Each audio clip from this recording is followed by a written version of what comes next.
So.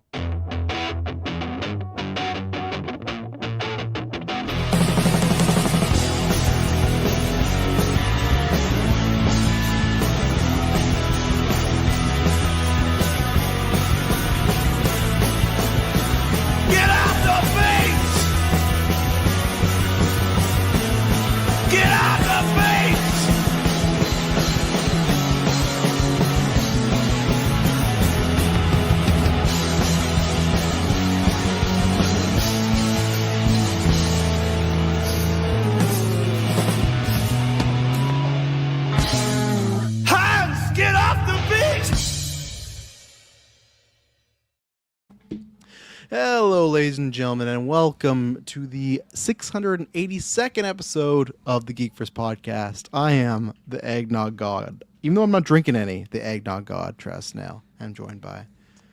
I'm the Doctor, Gurgle Batzer. Oh. I'm the Happy Holidays, Taylor Field. Yes, ladies and gentlemen, got a nice, really big, juicy newscast. It's been a news-filling week. I've said this before. When I do the worst times to do Travis Told You is when we have a weekly Geek on Tuesday and the GV episode on Thursday, because that's when I got to do evergreen topic, and there has to be something to talk about. Not this week. Weekly Geek, then Wednesday, then today. The juice is just flowing, probably because I imagine soon things are going to get quiet in Hollywood and gaming. Like, Hollywood, I think it's like... the week before Christmas, they kind of take a break until like the second week of January, so we'll probably get slow news. But even then, we got Avatar coming up. We got at least Doomsday, and me and Kirkland are Weekly Geek this Tuesday. It sounds like the Supergirl trailer might be dropping on the Monday. Kirkland's pulling up his calendar to confirm Let's go. he can make it. But confirming I have Avatar tickets. Oh yeah, definitely do that. But yeah, so lots of big stuff still dropping. Obviously, Stranger Things that's going on. We got Welcome to Derry. The last 2 episodes are happening. And then in a couple weeks, Taylor also needs to answer me about Fallout because I need to know about scheduling. But Fallout is starting in 2 weeks, so look out for that. So yeah, it's kind of crazy with Stranger Things, with that, with Avatar, with all these trailers. I feel like some years we've had where, okay, there's a couple of big reviews, but it starts to quiet down.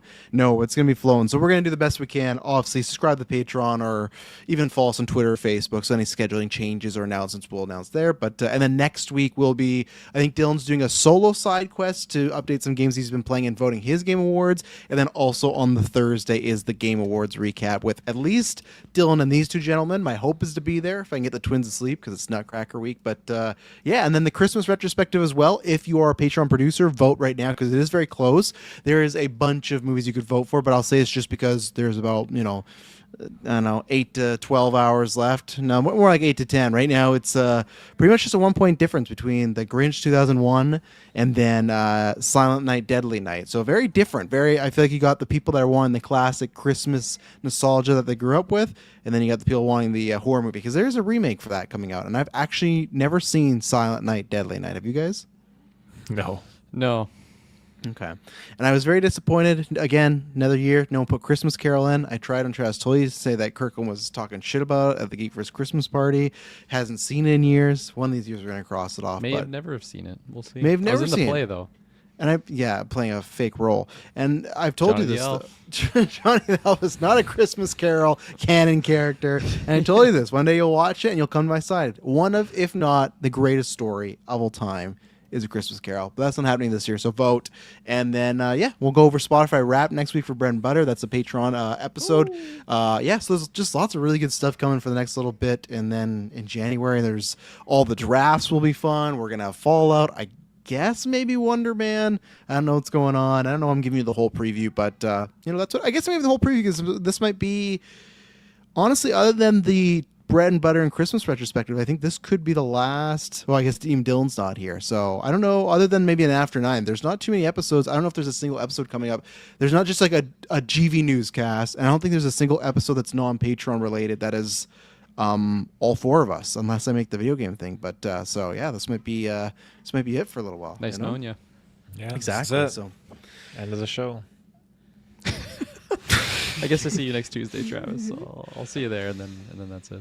Next Tuesday for Oh, for Weekly Geek. Yeah, and then after we need to I meant after air. Remember, remind me, I need to ask you about Kill Bill on those screenings to try to narrow down some potential days. Let's look at it. Because I got the Nutcracker. But I'm going to throw to Kirkland. Nutcracker. God damn Oh, it. yeah, Ruining it's our awful. lives. It really is. It really is. But Kirkland, I'll throw to you because I don't know if there's anything else.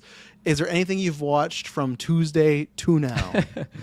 I've watched a couple DC Generation videos, Delmars, so that's been nice. That's some school material that I'm currently going through for That's AC why. Generation. And Like stuff DC. Like that. But What's this beyond that, content? yeah, no, not DC Comics, Direct Current. So, but beyond that, no, I don't think I've watched a single thing since then. Okay. So yeah, go check out that where I told a little bit more on my Arcane rewatch with Shay, which was really fun, and Stranger Things. So There you go. Yeah.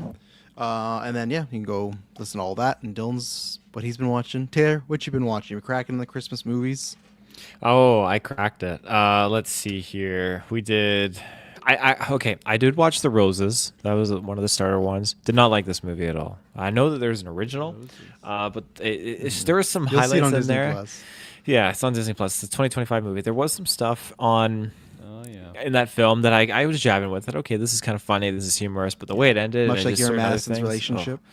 absolutely not. Far from it. These two people, like the lengths that they go to, it just passes that Pretty good line of cast. being comedic, and at the end, like with what goes down, it's like holy fuck, this is just really brutal. And I just wasn't driving with it. And the ending just didn't sit well with me. But Sitting that at a aside, soft 64% on Rotten Tomatoes. Is oh, that it could be accurate, lower. Taylor? Could be It's lower. respectable. Could be lower. Okay.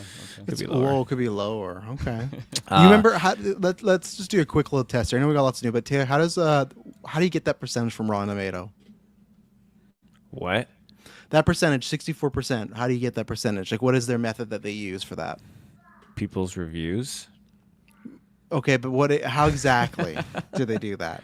They enter it in on the website. Okay. So if I were to tell you that they take all the reviews and they take the scores and make a percentage of that, would you say that's how they do it? Okay. No, I'm asking you. Sure. Yes. No, that's not how they do it. The 64. So here's the thing, though. Would you pass that movie? No.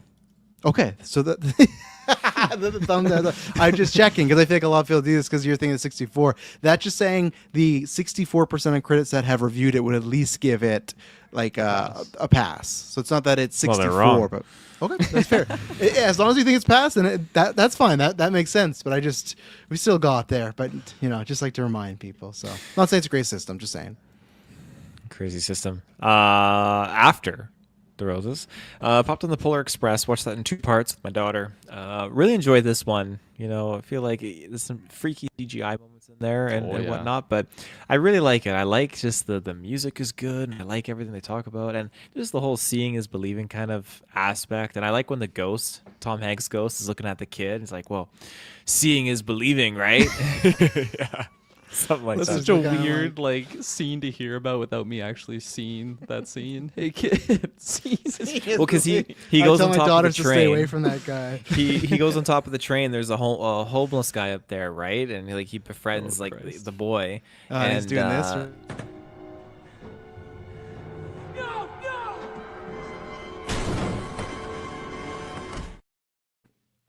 That's the right off the back of the train. Yeah, that's the ending. That's it. Okay, sorry. Carry on. But yeah, he's like seeing is believing, right? And the kid's like, yeah. But then he's about to leave. Then he turns around and he's like, let me ask you. He's like, let me ask you one more thing. Do you believe in ghosts? And the boy's like, no, I don't. And he's like, interesting. But he's a ghost. That's why he's calling out his bluff, because he can see that this guy's a ghost, but he doesn't believe in it. So And this kid, while he's listening to the story, And just what the fuck are you talking about, man? but That's then when Tom spot Hanks on. turns into the ghost, all right, I'm done. I just saw some clips in a Holy row. Christ, I sometimes like when we can tell a story with the clips, Yeah. so. Oh yeah. Yeah. No, it's a good movie, and You I do- saw that they're feel like playing you've it at gone back and Bernie's. forth. Yeah, they are. I feel like haven't you said it's a creepy movie though? But at times, I feel It could be like creepy, but it's definitely it's Okay. aging more for me If now you're every a time kid. every year. If you're a kid, it's definitely a crazy time. But no, I'm growing on it a little bit more, and I'm liking it a little bit more every year that I watch it. And then we did Home Alone 1 and 2, but we didn't watch that with Satine because I thought, oh, you know, not yet. Maybe next year. This year, like, I don't want her to be seeing, like, it's okay to be, like, hurting people. So It's okay. He's doing it for you. Got to teach self-defense, Taylor. He's doing it for a reason. He's not just like killing people. No, he's gonna watch the Predator movies. In that second one, Yeah. Marv turns into bones. Like he was dead. He was dead for a split second and came We got the back. image, don't we? So Or did we pull it off? No, Oh, it's in there. we got out there. There's no way. Should still be in there. Yeah. But that was good because me and Madison put that on and we watched the first one and the second one back to back, and we were just signing Christmas cards and all that kind of stuff. So that was a lot of fun. Nice. And then I was looking for, because Madison was out, so me and Satine came home and winding her down for bedtime. It was like the last hour before we're coming on here. Ghosts. Do you believe Seeing in is ghosts, believing. Satine? But I was looking for a Mickey's Christmas Carol on Disney Plus, and I thought I saw one, but I didn't see one. So we ended up watching Winnie the Pooh Christmas. But What? It's on there. I just watched it this week. I looked, I couldn't see it. I saw Mickey and like the. So are you talking about because there's actually like there's a Christmas Carol they just redid this year, but are you talking about the old one where Scrooge McDuck or is Yes, or just I couldn't. I what's- didn't. It's Yeah, that's Scrooge on McDuck. there. You got it. Yeah. Okay. Because Then there it's was just- one with Pluto's Christmas tree. There was the original like Jim Carrey Christmas Carol, and then there was a Muppets Christmas Carol. And for some reason, I was looking, and I was like, "There's a Mickey's like Nights of Christmas or whatever," but I didn't Once see the Upon a Christmas Christmas Carol one. Once Upon a Christmas. Yeah, Once is Upon a great. Christmas. No Is that Christmas the one Carol's with on the there. 3 stories with like the Yes. like the 3 ducks, and it's like Christmas every single day? Because we watched that one the other day. Yeah. What are I can't remember the other. The other stories are fine, but yeah, it's like the Huey, Dewey, and Louie wish it to be Christmas every day, and then they hate Christmas. But if you just search Christmas Carol, it's on there. I'll have to take another look then and see. But, well, that add it to the watch list then, because There you go. yeah. But other than that, I don't think I got anything else cooking. I feel like I watched some things, but I didn't log them. Dangerous. It's over. I know it is dangerous Yeah. because I can't remember They half pile the up shit, and you forget. but yeah, had some weird Happens to dreams, me all but the nothing time. like that. When was the last time you logged something there, Kirkland? I think before Japan. Let's go look. Let's see the last thing here. Because I did listen to Weekly Geek. I was surprised you said that you mainly just because I still agree that most people, if they have the take that Home Alone 1 is better than Home Alone 2, that's a wrong take. But that's fine. I can still understand that. I was surprised that you made it sound like you don't watch Home Alone 2 that much. Like I would feel like you still would watch them together, but no. I feel like sometimes I don't get the stamina for like a twofer, so I'll just put on the first one, and then I'll like have the intention of watching the second one, and then like a week goes by, and then I don't know, maybe I'm just watching something else by that point. So I'm not like fully committing, but usually when I've been rewatching Home Alones, it's just like I'm putting it on my own, like while I'm doing stuff in the house. So like Shay and I haven't just sat down and watched them. We got to now because she's got the turtle doves, you know, in her. Oh yeah, you which have to changed. watch for the So, turtle yeah. doves. If you want another one has one, it's the best. Yeah. It's gonna One hit battle after different now. another. That was the last thing you logged. Oh wow, yeah, there you go. I was like, Great flick. We had our summer get together and we were talking about that. Because remember, I was trolling my I mom. got a mental list to post, and hopefully I don't miss Yeah. 3 or 4. Wow, I like didn't to, even have the tr- Running Man on there or anything. I like to troll my mom. She was, because she lives with us currently. She came home from work, and she just likes to talk. I'm gonna fucking kill you! That's What you said when sometimes. she came home I've from seen him work. do that to her. You know, look at the stream. There's a couple reasons why during GB Day there's like a 15-minute break because she just had to talk about her day. You know, that's fine. That's all good. I'm happy she's around. Happy she's alive. But she get taught. Kill you. Me and Kirk were trying to have a conversation about one battle after another, and she keep fucking butting in, and she kept to like bring up other movies because I'm like, yeah, it's not really good. Like, oh, Leo, he's a great actor. No, there's something else. Like, oh, okay. Oh, and then this happens. Oh, yeah, Sean Penn. No, not that. Like, it was just so funny trying to keep up with that. But funny. yeah, we'll have to return to that soon for Golden Geeks, I imagine. So Mm-hmm. I think we've all seen it now. So I don't know about Dylan, but I don't think anyone needs to Dylan- make it their pick. Dylan was asking me on Weekly Geek about Running Man on if he would think, or sorry, if One I better thought, than all. if I thought that he would like it.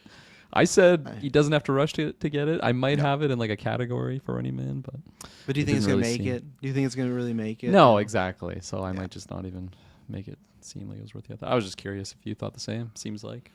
Not really. I've not Dylan seen movie. it, but I don't think so. I like just from what I've heard, I don't think it's gonna be anything Golden Yeah. Geek. Taylor, are you gonna have it for anything Golden Geeks wise at the end of the year? Ask me again at Golden Geeks. Awesome. We'll forget you, buddy. Anything else, Taylor? No, I think that's mint. Okay, so I watched A Mickey's Christmas Carol, as I just mentioned. That's Taylor when he checks Disney Plus tonight, wakes up in Madison. Look, it's on there.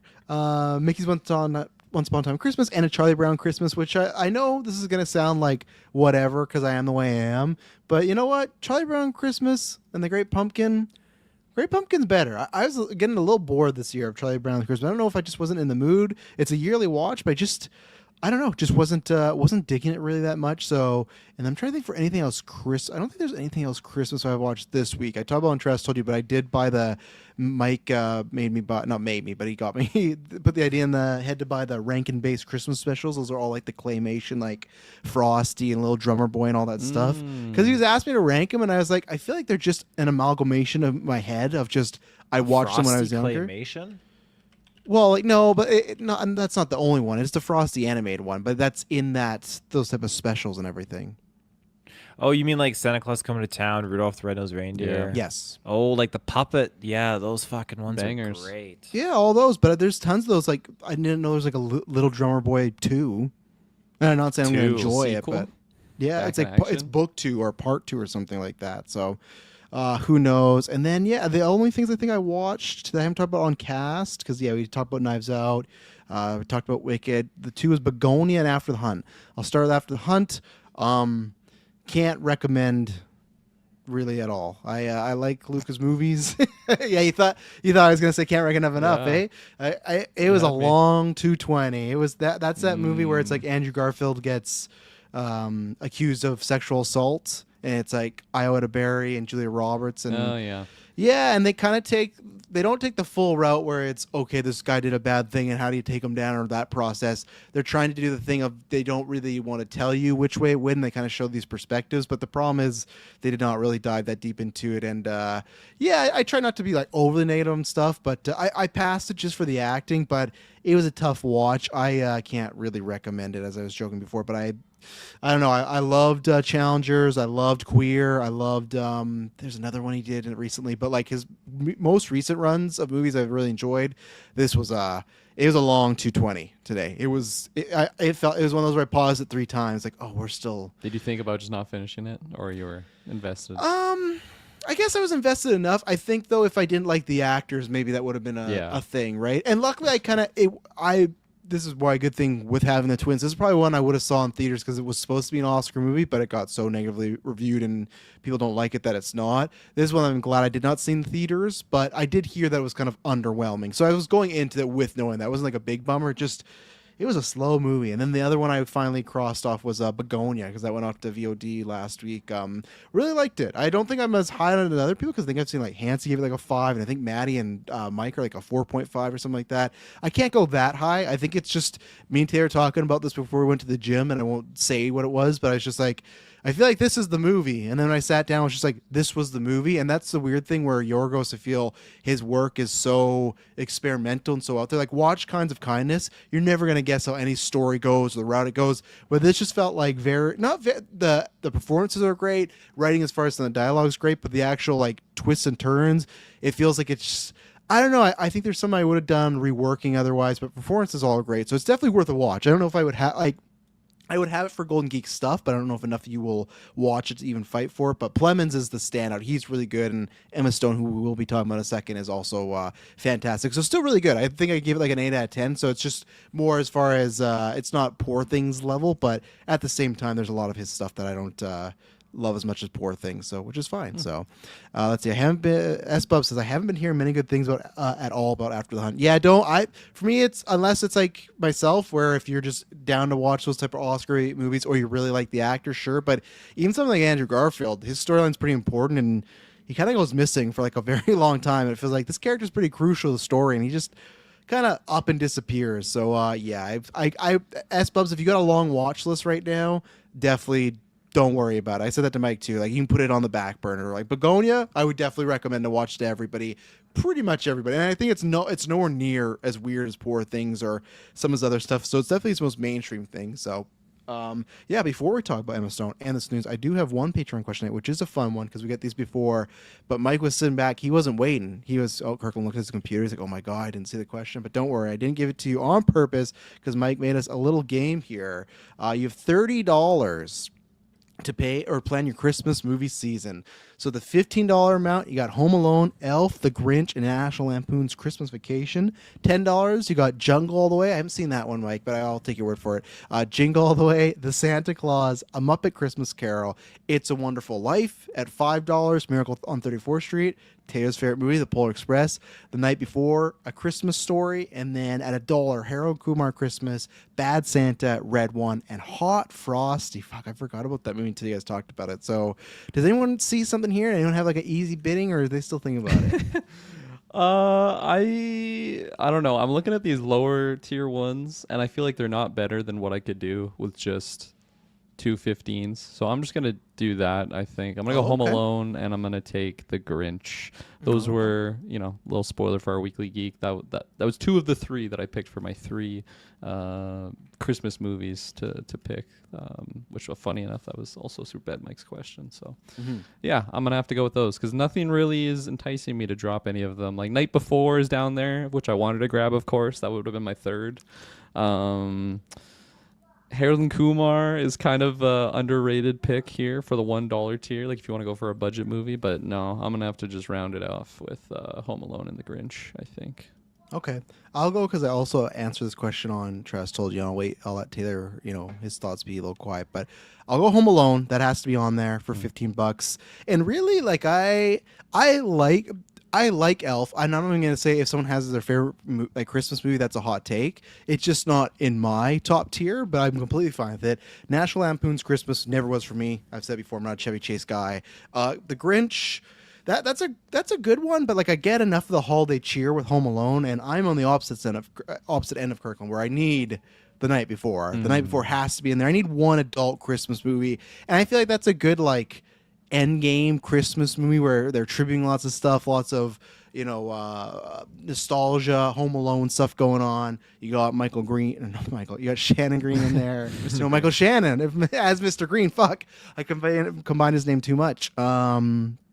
And then the tough one, nothing in the $1 tier. I was never a Bad Santa guy. I watched it a couple years ago and just wasn't for me. Wasn't a big Harold Kumar guy. Red One was not it. So I think I'd have to go, as much as I love Jingle All the Way and Arnold running around with that trench coat, I can't not have a Muppet Christmas Carol. I need a Christmas Carol on here, so I need to go that way. And Kirkland, if you ever watch the original one, that's great. But if you ever watch the Muppet Christmas Carol, what's great about that is everyone's Muppets, and all the Muppets are very jokey and whatnot. But Michael Caine is putting in like an Academy Award-winning performance. He's acting his ass off. Like, he's not taking I'm acting with a bunch of puppets. He's taking it as serious as can be, and he is phenomenal in it. So for me, it would be Home Alone at $15, $10 Muppet Christmas Carol, and The Night Before. So it gets me to my 30 there. So it's like you don't know me at all, Travis. I absolutely hate the Muppets. I am not a fan of puppetry or anything like that. That's Barney not why costumes. That's not why I'm praising it, though. I'm praising it to see the absurdity of Michael Caine giving this super serious performance, and Kermit's over here like,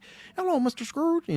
I'm here, Mr. Scrooge." That's what he's saying. So I pulled my headphones out, so I didn't hear half what you just said, but that's okay. Cause he missed my Patrick Mahomes. I mean, I heard that. I'm here, Scrooge. I'm here. We got to get that in a clip. We'll have it ready for the NFL episode we do. Yeah. But yeah, I can't remember what I was going to add on to it. It's worth a watch, just even for that. Even if you don't like the Muppets, just to see a man. Because would you say Michael Caine is the one? It's that's Michael Caine. Yeah, that's pretty crazy. So I'm not going to say never. But I also haven't given the Muppets a chance since I just hated them as a kid, because I just been like, no, I don't want to deal with any of that shit, and I've just kind of deterred myself from it. But maybe when I'm an older gent, I'll turn around to it. Maybe when I'm in my 30s, which isn't too far away. All right, Taylor, what you cooking?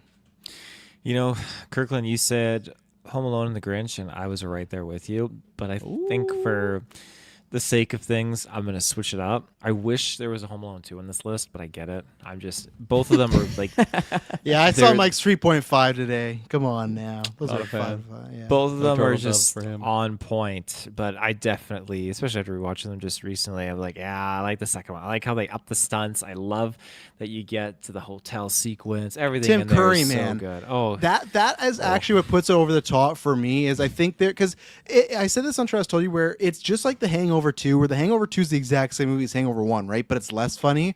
For me, Home Alone 2 is that, but it's more funny because like. Sure, you have like the old guy on the street and you have the pizza guy, but no one tops Tim Curry in that fucking movie. He's so good. When he goes into the shower, when he's like, "But I love you," like that whole everything he's doing, Tim Curry is like on a 10 out of 10 level. So he like everyone else is great, but he puts it fucking over the top. He's so and good the in lip that. quiver when he gets slapped. You mentioned that. He just, his lip starts quivering and he's like, I don't know how you can act that. He's great in there. Good actor. One of the best. So you got Home Alone. Yeah, I'm gonna do Home Alone. Again, I really wanted to do The Grinch, but I'm only sticking to one $15 movie. The Grinch is really, really good, and it fucking cracks me up. There's so much shit in that movie that's hilarious, but Home Alone just has that nostalgic Christmas '90s vibe that I really, really like. So we're gonna go down to the $10 tier. I want 3 movies to watch. I'm gonna pick The Santa Claus. I think this one has it's got a good level of that kind of adult humor where he's a piece of shit dad, but it's a good time. I like the music. I like getting the what are they called? I don't know what their unit is called, but the flying elves at the end of the movie too, when they break Santa out of jail, and there's that freaking really, really hilarious scene here. Here, I'll play it. So let's make this simple. I say name, you say Scott Calvin. Name, Kris Kringle. name, Sinterklaas. name. Père Noël. Babo Natali. Père Nicole. Papa Gijo. Okay, Calvin. You didn't play the whole thing. I wasn't gonna make you guys suffer to the very end. We're like at least to 90% of the way there.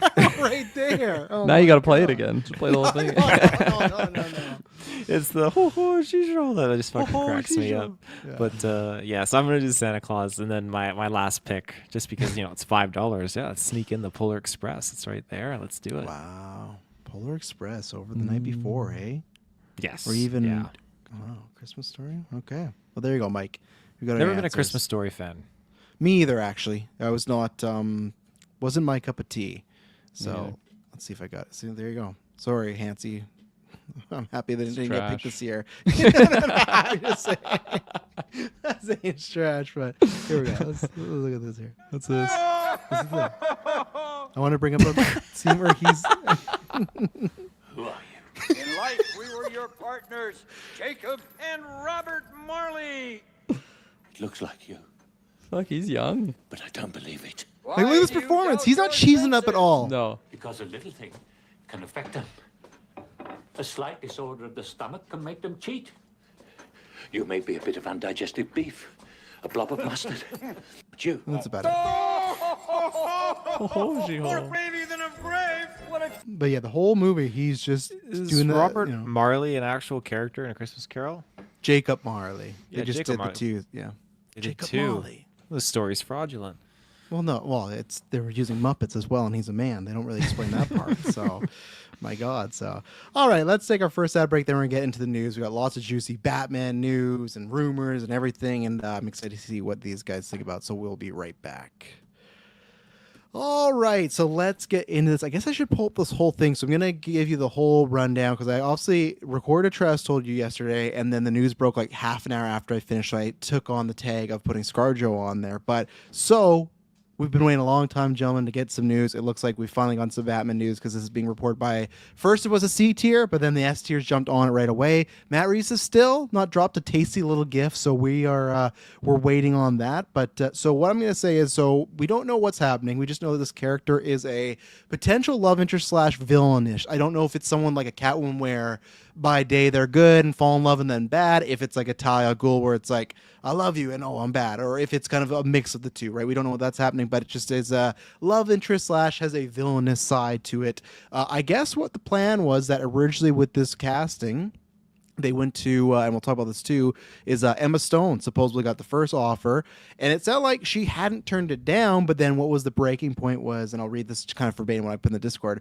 word is, just like with F4, because I don't know if you guys remember this, that she was rumored for Sue Storm, but she wanted a big price tag. Kind of the same thing happened here, so they were in talks, it looked like it was happening, but the idea was, you know what, if I'm going to do Batman, or I think probably like a comic booky, really like a populist, like it's not Yorgos or Poor Things, I think it's like, if I'm doing one of these big things, you're going to pay me, right? The rumored price tag was 20 million or above, and then they didn't agree on said price. So then what I guess happened in Hollywood was other actresses were interested in this role, but once they heard Emma got the offer, they're like, oh, that's it. Like, they're going to go with her, they're going to accept it. And that's kind of the word in Hollywood right now, is anytime you want someone that's 30 something, you like go to Emma Stone right away. And that's been the case. If you listen to Christian Bale, he said like half the roles he got in the 2000s was because like Leo turned it down. So I feel like that's where Emma Stone is right now, where you go to her. So who knows? Maybe, I don't know how deep in talks they really got. Maybe it was just, we're going to go to her and she's thinking about it. Maybe it was just right away no. But at one point, people thought that wasn't happening. She dropped out. So a bunch of people, but I guess particularly in the story, ScarJo went to her team and said, like, pursue this really hard. And what happened is, we didn't talk about this on news yet, but she is starring in Mike Flanagan's. He's the guy that did like Life of Chuck, and he did or no, Good Luck Chuck. No, it is Life of Chuck. Good Luck Chuck's the Dane Cook one. Sorry, I'm getting them mixed up. Like Flanagan did this? Yeah, he did Isn't Oculus. that like the horror guy? Well, yeah, exactly, right. He Okay. he did Oculus, he did Doctor Sleep, and then all those great Netflix ones, right? So she's doing The Exorcist with him. They're remaking The Exorcist or rebooting or whatever. She's doing that with him. She's starring on it. Funny enough, she was the third choice because apparently they went to Angelina Jolie and Charlize Theron, and they turned it down, so they went to ScarJo. And the reason she accepted it was because she's like, well, I'm not doing Batman. That's off the table, so sure, I can star in this thing. And I guess that's why this news took a little while to get out, because they were talking to ScarJo, but they had to figure out if she could film both movies, which I guess the studios have worked together to make sure that she can do the Batman and then Exorcist. But then that's what's happened. And then also the agreement on this is, it kind of sounds like the same way people do with Denis Villeneuve or Christopher Nolan, where she's taking a lot lower than her usual rate, but she's asking for back end points. If people don't know what that is, that says you get a certain percentage on how well the movie does. So it's just kind of, obviously I think Batman will do well, so I think that's not like a, I don't know, it's not like a coup where it's like, oh man, you're Ben Big or Batman. But I think it's her showing that she wants that role, because we talk about all the time, right? Look at Oppenheimer with all those people in there. They're getting paid like, same thing Batista, right? I think we brought up once and he didn't even get like $1 million, but it's because, oh, I can work on Dune and Denis Villeneuve. So it sounds like that's happening here. So I know I'm throwing a lot at you guys, but Kirkland, also, we still don't know said role yet, but what are you thinking about this kind of events as far as looks like? And we don't know if this villain even would be the main one or a secondary one, but there's going to be at least one female villain that could be a love interest of Bruce Wayne. Emma Stone was the first choice and turned it down, but now we have Scarlett Johansson in Matt Reeves' The Batman Part 2. Again, it's not officially confirmed, but all the top tiers, it's in final talks. Pretty much they just got to sign a contract, and any day, I'm assuming Matt Reeves will probably drop that GIF at some point, but maybe he'll wait till more people are cast. What's the gift that he dropped? Everyone's been talking about that. What's he gonna drop? Maddie thinks it's from under the skin. I thought it's gonna be something with her with red hair, but not Black Widow, because I really wanted to be a certain character from the comic books or the animated show. So I'm hoping it's a red hair one. But under the skin's not a bad one. I think it has to be a serious one, and it's not going to be MCU or Jurassic World. I would say for sure none of those are like Home Alone 3, because don't forget she is the sister in Home Alone 3. I did forget that. Oh yeah. I don't know if I must have seen Home Alone 3 at some point. I just don't recall this movie. Is it one with like the terrorist attack? Yeah, they're not. It they're is not that great. one? Yeah, when they have like somehow Okay. that kid gets like the bomb or the codes for the bomb and like mixed up. It's like or the something. RC car is like the Yes. key to everything. Okay, Yeah. I've seen that movie. He could be cheeky and drop a gift from her where she's just the voice on the cell phone. That'd be fun, you know. But From her? There's a movie. Have you ever seen Her? Yeah. Oh yeah. With Okay. Joaquin, right? Oh my God, it's amazing. Come on, yeah, I've Yeah. seen Taylor, have you seen Her? I've seen her. Yeah, I saw it in theaters actually. You did? You saw it in theaters? I bet you That's saw not that a with your Taylor mom, movie. didn't you? Did you? Nope, not You with did listen her. to the Kristen Wiig orgasm scene where she's Yeah. like, I love that scene where she's talking to her and then like, strangle me like a cat. And he's like, what the fuck's that? She's like, I'm a bad cat, all right. And he just like pretends to orgasm on the phone. He just never calls her again. Wow, I'm surprised you saw. But all right, Kurgan, I laid a lot out. What are your thoughts on this? I have other news and stuff too with this. But what are your thoughts on the main one? Is this just ScarJo's fuck you to Disney? I'm going over DC side with the Guninator. Yeah, I guess. Well, remember that lawsuit that happened for a while? Oh yeah, that's what I'm talking about. Yeah. Probably the gun. Well, the Reevesonator. This isn't a gun joint. Remember? Right. This is like their alternate universe that we're not really talking about. Yeah. We'll figure out how well it does before we figure out where it lines in our universe. Is that exactly sort of the mindset there? I mean, yeah, I feel like I'm excited because I like ScarJo. I want to see like a different comic book version of her character. It's just hard for me to like take the Marvel lens off of. I don't know if that makes sense at all, but just like a Marvel filter where I just see her as the Black Widow, and like there's a certain levity to those Marvel movies that I feel like, especially Reeves Batman, like it's a dour movie, right? Like very, very different tone. You got this guy.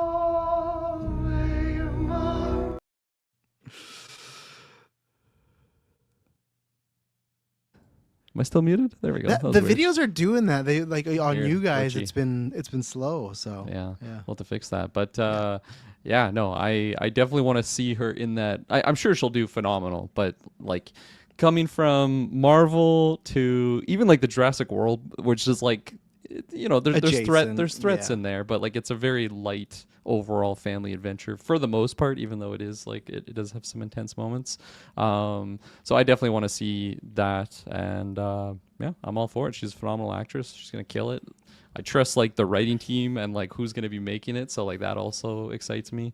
I think it's really awesome across the board, and really not surprised at all about Emma Stone like not being a part of it. Although of course in a perfect world where you have infinite money glitch, the contracts don't matter, and you can have the best of. Well, I don't know. I don't want to say that and like bring down ScarJo. No. But like, I would say that about any other male too. I've said this before in March on Trestle. I'm going to run the actors poll. I'm going to do like a March Madness where I get like 32 actors and have the patrons vote. But like if I was picking currently, because I think it goes in waves. I think Adam Driver was the best actor in the world. I think Emma Stone's taken that baton from him easily. So that's why it's like even if there was a male, if they're like, oh, we could have got like Sean Penn in here instead of Emma Stone. I'd be like, no, like Emma Stone currently right now, I think is the best. It's 97 Jordan. It's like, oh, like it's not a disrespect to ScarJo. It's like anybody I would take Emma Stone over, you know? You're not wrong, but still, like, I feel like you have to remember though that like Emma Stone can't do every role, right? Like the Willem Dafoe type freak show roles. She can't do that. Like every actor kind of has their like specific niche that they could just excel better than other actors. Come on, that was a whole new side of her. She can't blow those bubbles like Willem Dafoe can. Come on now. Want to be Lobster? You can't have Emma Stone in those roles. I guarantee you she could. After Poor Things and Kinds of Kindness, I think she can do all that fucking weird shit. She's evolved. I think that's where we disagree at that. But like I still agree with you that like she is probably just the overall best actor alive right now. Especially just, you know, the pieces and the range that she's had. She can do the everyday person super well, but then also just the freak show roles. And she's got nothing on the books either. No movies coming out right now, which is fine because like which is crazy. I feel like she's been booked since like fucking Zombieland 2. Yeah, I guess Begonia did just come out, right? But like, Poor Things she had, or I guess since Corella. 2021. Wasn't like Poor Things though, like filmed like a longer time ago, and then kind of was, yeah. All of these projects were kind of layered. She had Poor Things in 2023, The Curse, and then 2024 she had Kinds of Kindness, and then this year she had Eddington and Begonia. You know, so Eddington, she was in that too, eh? Very, very minor. So, do you see that movie? Yeah. You liked it? I liked it enough. It's not my Ari Aster type. It's I prefer the old Ari Aster stuff. He's got, I don't know. I will see his next one, but if he has another one that's kind of well made, I don't think I'll be like rushing to see his stuff. But I think he's working on. I think he can sense that, so I think he said he's working on horror movies, so he's gonna get weird. You know? Okay. Which I'm sure he could cast Emma Stone because she could be weird in that, Kirk. I'm telling you. And Willem Dafoe, get him in there too. Was there any other questions you threw in there? Let me go back to that. Do you have any preference as far as like villains, as far as like, well, the GIF is like, do you think like, could you buy Poison Ivy? Could you buy whether it's a new character, could you buy people have also speculated what if it's like a gender swapped character, like if there's Ooh. Hush or like Two-Face if it's that, or obviously she's on the thumbnail, you guys don't know her, there's a character called Andrea Beaumont that a lot of people are hoping Cleavage for. thumbnail. No, I didn't put that on. That was Dylan. I said, can you send me a photo of ScarJo? And that's what he sent me. I couldn't believe it. But do you have any preference or anything like ScarJo you think is good in her wheelhouse? I don't think it would be a new character. I think it would be something pulled from source material. I do like the idea of gender swap, but like not really like super for or against. Just like seeing Cape Crusader, that was the name of that show, right? Like just seeing like what they were doing with that was phenomenal. So and like it was a character that in an environment that like is very familiar, but just like a very fresh spin on it. They that just was really, recast really cool. Colin Farrell. They don't even tell him. I'm down. I'm down. Let's get him in there. I don't know why I made him Australian as well. He's not Australian, so he wouldn't say mate. He will be in this universe. He's changed. Yeah. His Who would you then? Let's say Matt Reeves sit you down and say, "Hey, I'm gender swap. I wanna go woke, guys. I wanna go woke. And I want to gender swap a character." Who would you do? My answer would always have been Joker, but obviously we got Barry. But I've always wanted I know there's Harley, but I've always wanted like that one universe where Bruce's mom becomes Joker. It's like, I want to see shit like that. But who would you go with? I feel like I'm not super deep on my Batman lore, but still I think I wouldn't want something like Two-Face or a monster character because ScarJo is beautiful. I don't want to mass. Or is that why you do it though? Something different. Yeah, maybe. Change But it up a not bit. in my universe. In my universe, I think I would go for like a gender swapped Robin type character, or like Nightwing, which is like they've got complicated Love past, and now she's like an enemy. Original spin on unique character. So let's lay this out. This description is a love interest to villain. I'm not talking about some porn parody or anything. Not only are you having one of Batman's sidekicks become a villain aside, you're having Batman adopt a kid and then start getting You don't things have to on. have the same backstory. It doesn't have to be same crossing the T's, dotting the I's. But. So he's adopting a 41-year-old and then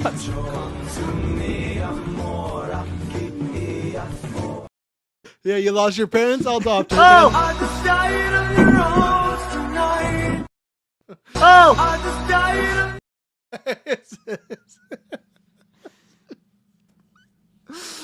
It's like, oh, Bruce, I pay rent and everything. No, I'm going to adopt you, all right? And, can you put on this outfit? And she thinks it's lingerie. No, you're going to come crime fighting with me. That pitch right there, that sounded like a Taylor Field pitch. I'm a gender swapped Robin with ScarJo at 41, and that's going to become a love interest / villain. All right. I guess she's probably older than Pattinson, but By only 2 years, though. She's Only 2 like years. that old. She's 41, he's 39, so it's nothing, but I'm going to take the baton from you. Poison Ivy might make more sense. I'm going to take it from you. Taylor, I'm going to go in reverse and start with you. Where do you feel character-wise that ScarJo could go or you would like her to see? Oh, my goodness. Well, I mean, I think it's great that she, Dick ScarJo's Grace. Jim Gordon.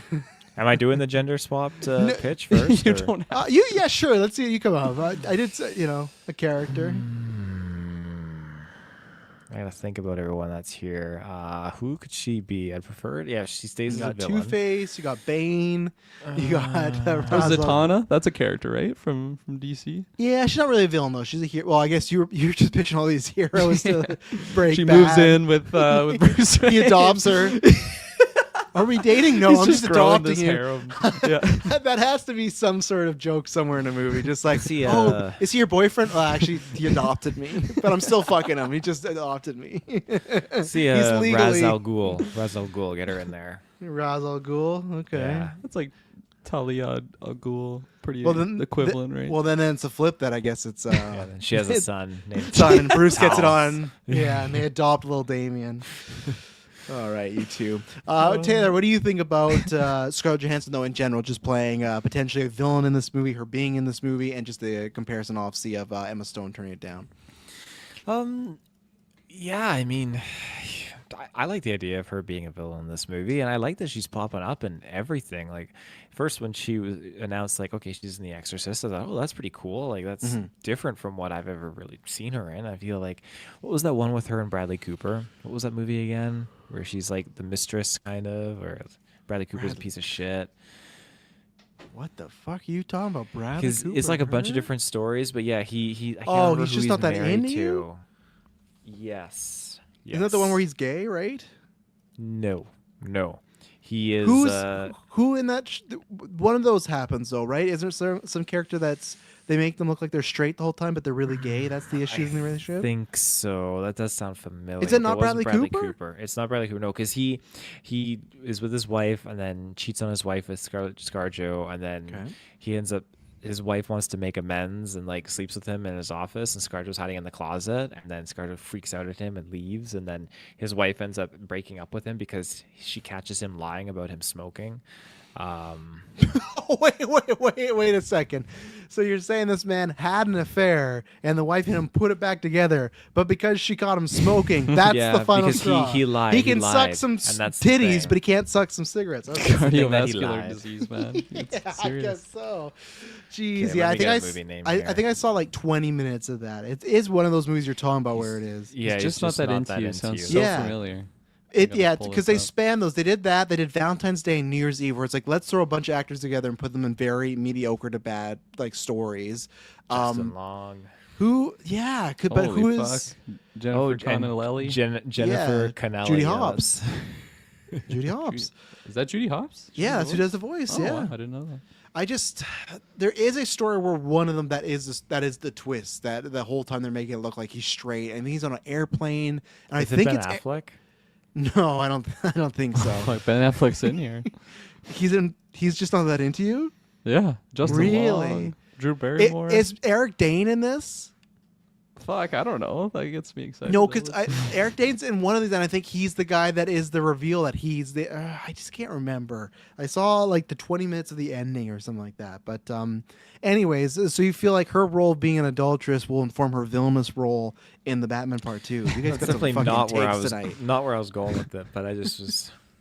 I can't remember where I was going with it actually, but it's a good movie. Anyways, though, I think she as a character, because she's done those types of like romance roles, and seeing her obviously as Black Widow and whatnot, I think she's definitely branching horizons now and kind of diving into a whole bunch of different things. Like I said, Exorcist and then Jurassic World Rebirth. And so it's really exciting to see her kind of spread out and do these different types of roles. And a lot of it seems to be pretty action heavy, which is awesome. You know, I'm not saying she needs to become a Jason Statham, but let's get her out there. Let's see her do some fun stuff. So But we don't want to say she can't do that though if she doesn't want to. You know, we can go the Statham route. We could go the beekeeper, ScarJo. Beekeeper, yeah.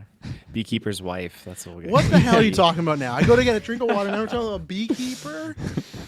You should have Talking about shouldn't have left. ScarJo. Yeah. Yeah, ScarJo coming for Beekeeper too.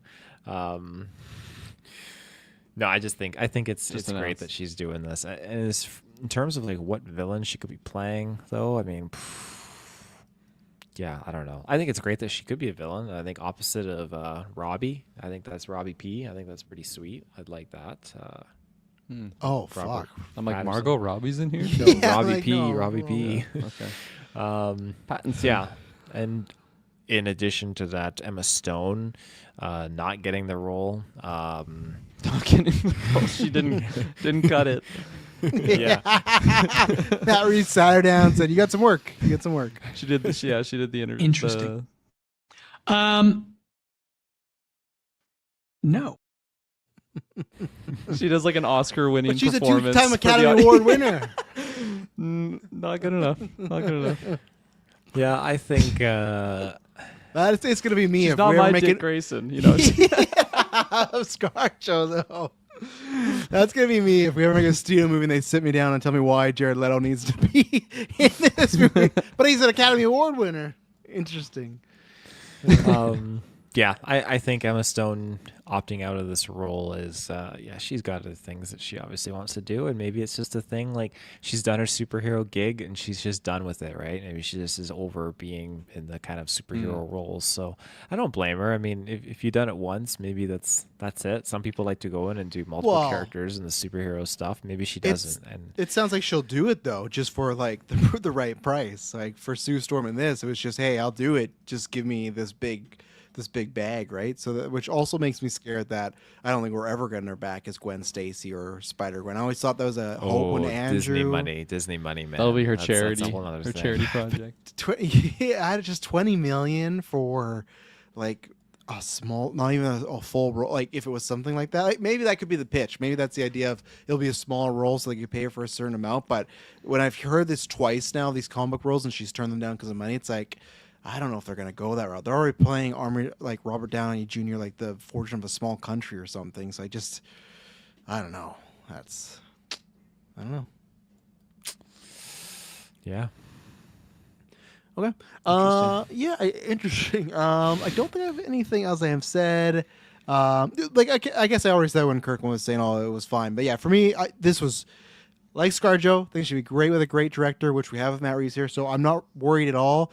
Definitely, this is one of those things where you go, "Oh man, I wish I didn't hear about this news." Because I said this too on Trash Story, where if the romance part was ScarJo and Pattinson, thinking about that doesn't feel like a natural fit to me. I feel like those chemistries are different. Where They get caught in the Batmobile.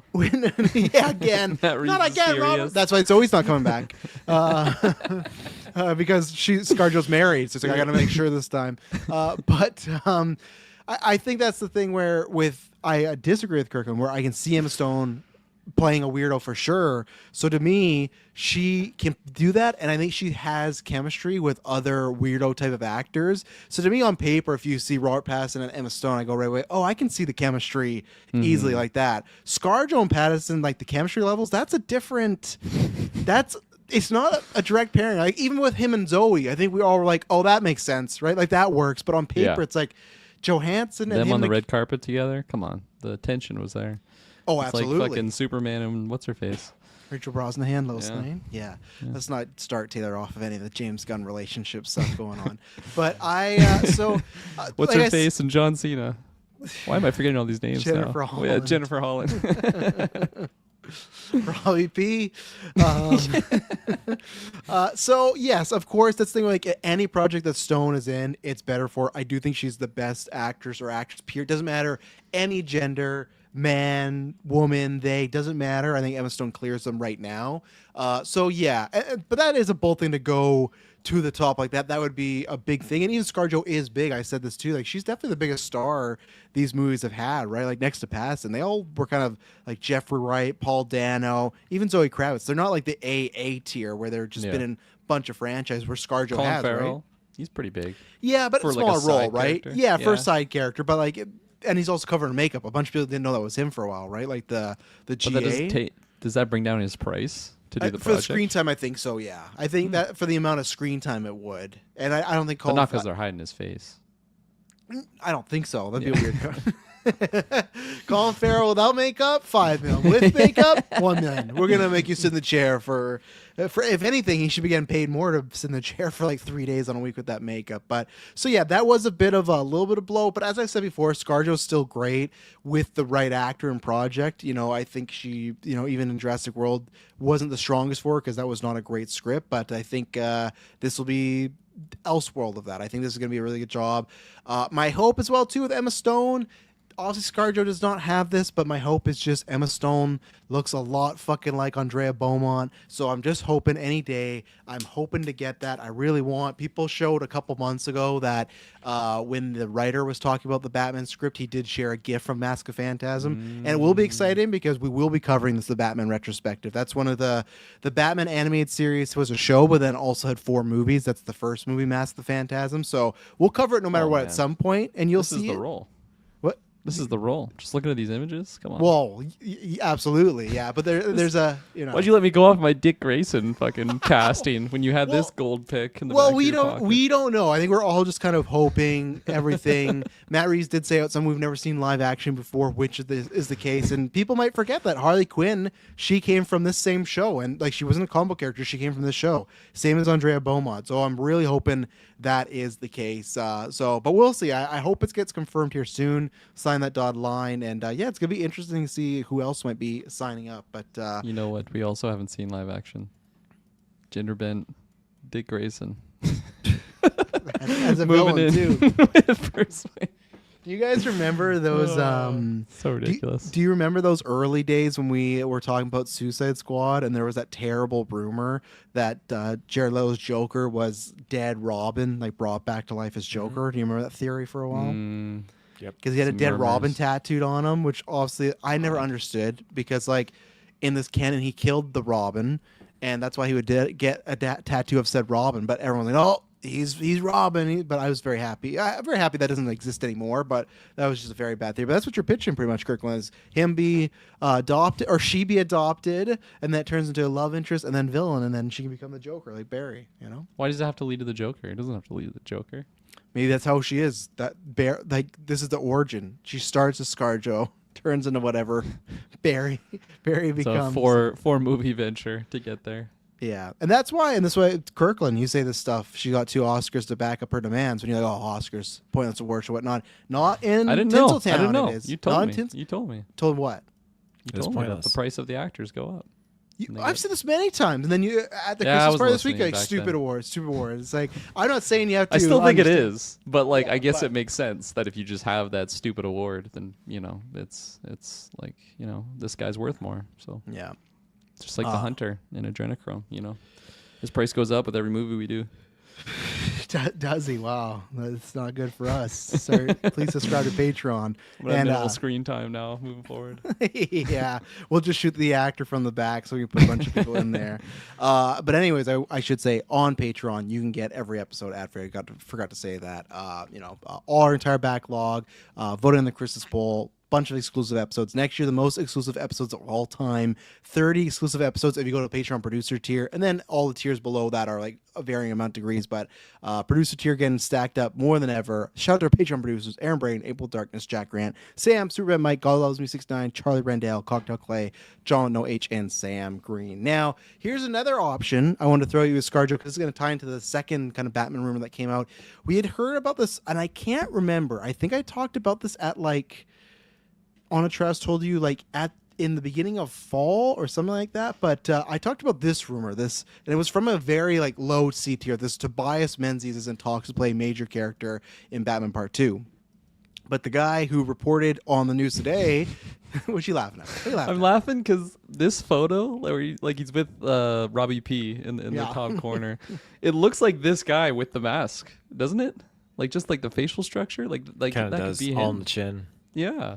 I disagree. Preston's picture's so He's small replacing. and red, I can't. He's replacing Robbie. His But like the Batman. jawline is so similar to Robbie P. They're like, here. Scarlett's too young. We gotta get an older Batman Robin piece. Sorry, we're getting Tobias Menzies. He did so we can adopt do the her story. over, Yeah, he needs to adopt the shit out of her.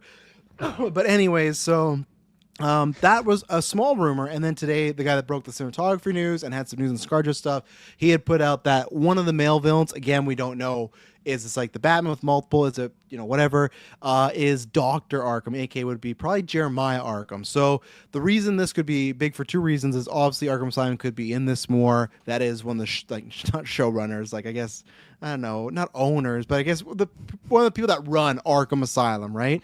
But also in this situation where there is a storyline where Astrid Arkham kind of acts as some sort of vigilante that is like takes people out and everything like that. So people brought that up, and Mike brought that up, and I thought, oh, that could be the case, right? If you got this guy, Dr. Arkham, and then his daughter, Astrid Arkham, who Scarlett could be playing as like this vigilante that maybe kills people or goes too far.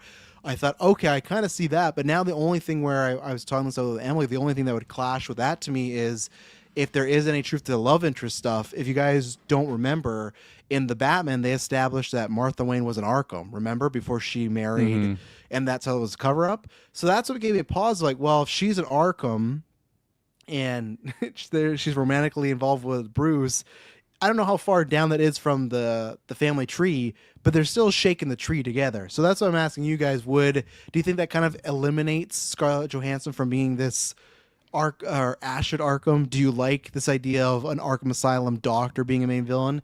And do you think the Batman would dabble in any Game of Thrones? Because that would be a twist, right? Because the second if they're cousins, well, I guess if they're getting on, you're gonna be, they're not related. But if she just boom, you adopted me, I'm your cousin, and we're getting it on. I'll throw to Kirkland first about some of this mumbo jumbo I threw out here.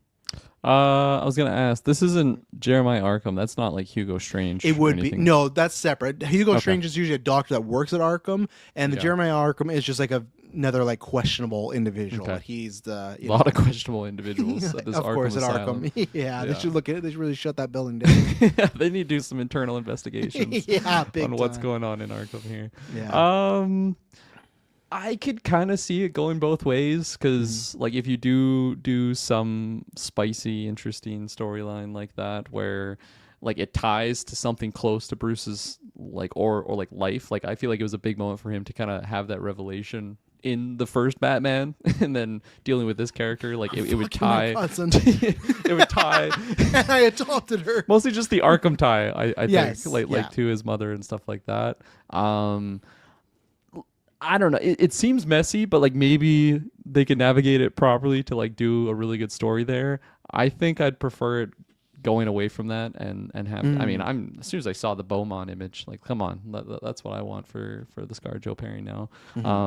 But it would make sense, right? Because that was It would a make big, sense, It was a big deal for Bruce. Like you said, that sure. revelation and the fact that she was in Arkham. So that would be heavily tying into the first one. So Exactly. Yeah. So I could see it, but my want is to go away from that. But that actor, Tobias, whatever his name is, the guy in the cowl. is he in the Crown or something like that? He looks like a Crown actor. I've seen him in things, Yes. and things I've seen him in, he's been phenomenal. So like, I agree. I like more minor roles for sure, but I think he could totally fit just the overall tone of being in there with the likes of this freak.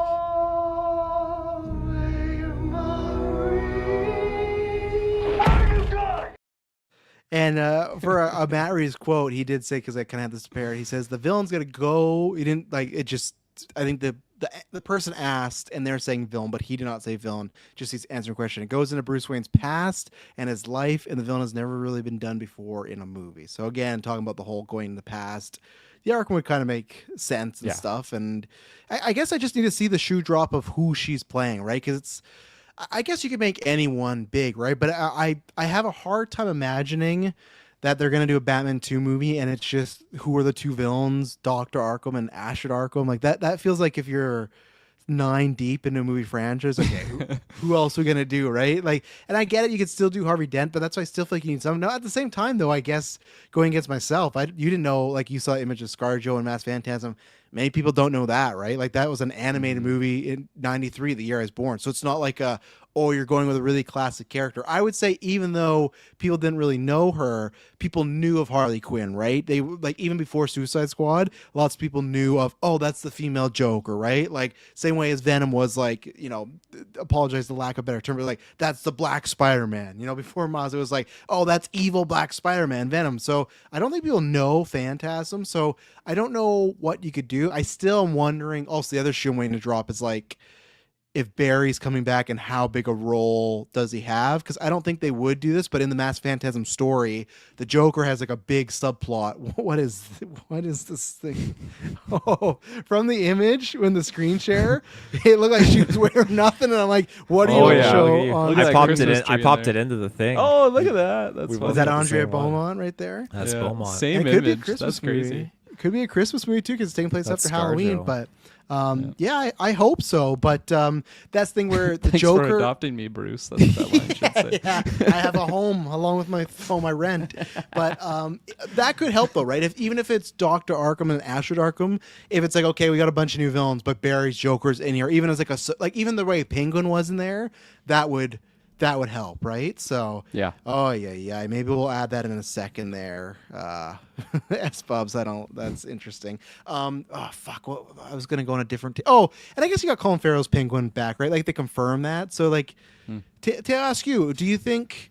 Because obviously this is a sequel, they've established it, and I guess you could almost use Batman Begins, right? If like Scarecrow and Ra's al Ghul, those were lower tier villains. But let's say it was like a Dr. Arkham and an Ashford Arkham, like very Arkham type things. Do you think that works for a sequel that's going to be successful, or do you think you still need at least one big, like the last one, you had Riddler and Catwoman, so some big ones, right? Even with Dark Knight Rises, I don't think it really mattered at that point. I think everyone was checked in, but people know who Bane was. Joker, they knew who that was, right? So it's like, usually there's kind of a couple lower tier villains, but one big character. And I'd say other than Batman Begins, do you think Matt Reeves doing a sequel could get away with doing a bunch of lesser known, even if it's Andrea Beaumont? Like, you didn't know her before this week, right, Taylor? Like that character? Nope.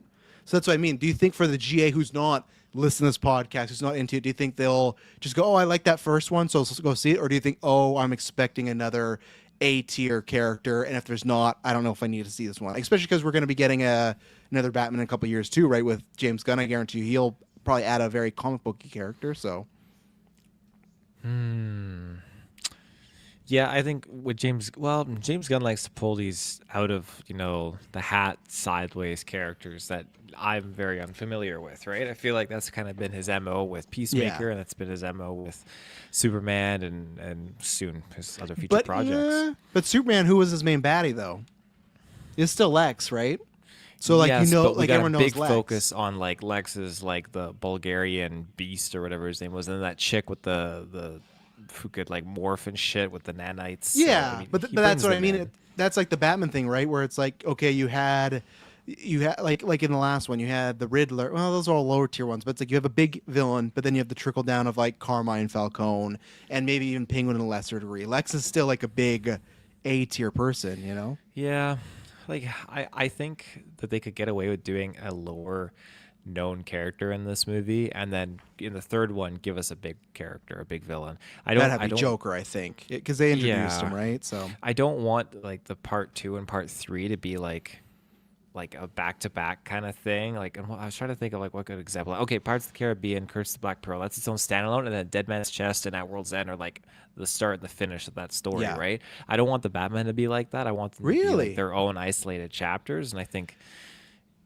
would you like it to be like that if okay, this is not actually happening, but let's say like 6 months ago if they said, hey Taylor, we want to shoot Batman 2 to 3, wouldn't you rather them do that because we don't know if Batman 3 would happen, right? Like if they shot back to back, we know we're getting 3. We're now, there's the balloons, that like now it's like we don't even know if we're gonna get Batman 3, right? So that's the only thing I'd push back. If it was that, would you be fine with it?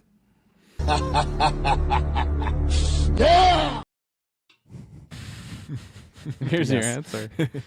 Yeah, if it guarantees that third one, yes, definitely, of course. But in this world where we do get a third one and it's all good, you'd rather them all be separate stories. You're kind of like, not saying it's copy, but you kind of want it to be similar as Nolan's, right? Like they had a tie, but each begins, Dark Knight and Rises are all very distinct stories by themselves. They are, yeah. They're all distinct in their own individualistic way, I guess, and I prefer that for this. But yeah. What about the like Arkham stuff? Do you have any interest in that, like tying back to the stuff with Wayne's mom and more of Arkham, this Dr. Arkham? I'm not into Astrid the Arkham political side of things. That's But going to They Arkham should've- could be fun. It's a crazy fucking place, if we get right? the Arkham Asylum movie based on the game, I'm there. Oh, but yeah. I mean, if you put Robbie P. Who's in- Robbie G? Who is Robbie G? He's in Bollywood movies, that guy.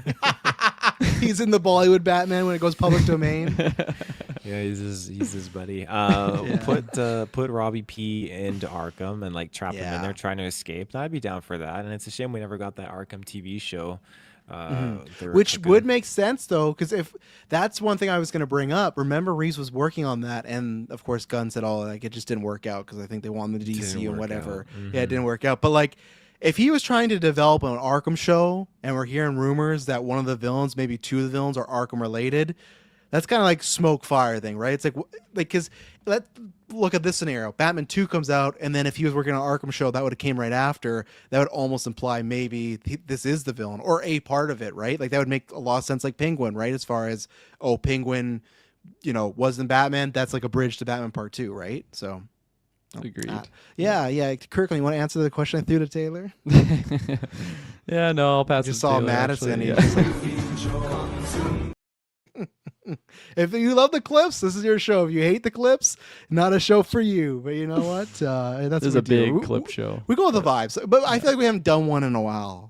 So It's true. No, Yeah. absolutely. But do you think there could be smoke to that fire where they were working on Arkham show, no longer, but now we Yeah. hear rumors of Arkham type villains? I think so. I feel like it's more likely than not. And It's also kind of nice because like maybe they would have like a general idea already that would be like pulling into that. So it's like if they think there's something there, wasn't able to work out, but we still can like tell that story. I feel like that's kind of a good sign. But Yeah. maybe I'm stretching. And again, too, like obviously we found out once we saw the Batman and reviewed it. But if you would have told us like 3 or 4 years before, which is so funny, Matt Reeves is such a sly motherfucker. He was at DC Studios or Warner Brothers, and he took a picture of the Batman '60s costumes, and it was a Catwoman, Riddler, Penguin, and Joker. And we just said, oh, he's just like showing an image, but all those characters were in the Batman, right? Like it was so good. But if at that point, if we would have heard scoops of, oh, Penguin, Catwoman, Riddler, and Joker in the movie, we would have been like, oh, that's like a really crowded movie. Like, do you have time? Yeah. It's the same thing like this Arkham guy, like Dr. Arkham, Jeremiah Arkham. He could be in there the same route Penguin was, right? He could just be a conduit to get to. And even then, like another one is even Carmine Falcone, right? Like he was a bigger villain than Penguin in that movie. And you wouldn't have thought that at the time, right? Because it's Colin Farrell versus Totoro. I got you. He was all over the trailers too for that movie. Right. Oh, Penguin. Oh, yeah, that car chase and everything. Like that was that first trailer. So that's where it's like you never know when we hear these castings of. I feel like we're getting the ScarJo one because she is going to be probably in the top 3 for importance. To me, it's usually Bruce, maybe Gordon, then her. And that's I forgot to ask you before. How do you feel? Because we talked about this a little bit in the summer when it was like some C tier stuff, but now the A tier, S tiers have been reporting. It looks like Kravitz, aka Catwoman, is not going to be in this. How do you feel about that? Sad. For sure. I would like to think that there's a possibility that like her story's still not done. Like maybe if we get a third, like that character comes back at some point. We got to get the third. Yeah, exactly. That's when you get like your Avengers assemble all of these characters coming back. Because I like that her story was still open ended, but like I don't think the movie is like has to have her in there. Like the ending wasn't so tied to him and her being together. So and if she's not around, I feel like it's also kind of good for the overall like story because it's just like such an interesting complex relationship that those two characters have, and it makes sense that they don't just like work out, in it and just get a sail off into the sunset together. Like she's just doing her own thing, and that's just who she is in her character, and it fits that role. But obviously I'm sad because she was phenomenal in that first movie. Yeah. Well, the two things. One, I still hope this is successful, and we'll talk about where we might see a Catwoman show in a second here. But I still hope that a Catwoman show could happen. Like to me, that'd be the perfect bridge to do what they did with Penguin. Almost see her the same way Penguin show ended with him with the whole combo costume. Imagine if that's the last episode of Catwoman. You get that, and then Catwoman or There's Batman some spicy 3. Costumes. She gets adopted by Bruce Wayne. We've unlocked a new me in the adopting. So if only if you listen to this episode, you know what it means. Dylan, you better listen. No, he's gonna hear the third clip and be like, "These fucking guys are not here." He's gonna hear this clip show and then be like, "Oh no, come on, no, you damn it, no, what's happening?" Look at me! Oh no! Jesus Christ! That was me with that. Look button. at me. No, this would be more him. Yeah. But I was going to say as well, too, I brought this up in Travis told you, I think a good way they could do it, though, is also if this is a love interest, imagine, because the first movie, he has a semi, tension, like not there, like a fling, right? They just kiss. That's about it. Will they, won't they? Yeah, exactly. But then she leaves, he leaves, whatever. Imagine this time if he falls in love with somebody, or same thing, will they, won't they? But she is a bad guy, like a full-on bad guy. And then I think that maybe cousin. And his cousin, fuck yeah.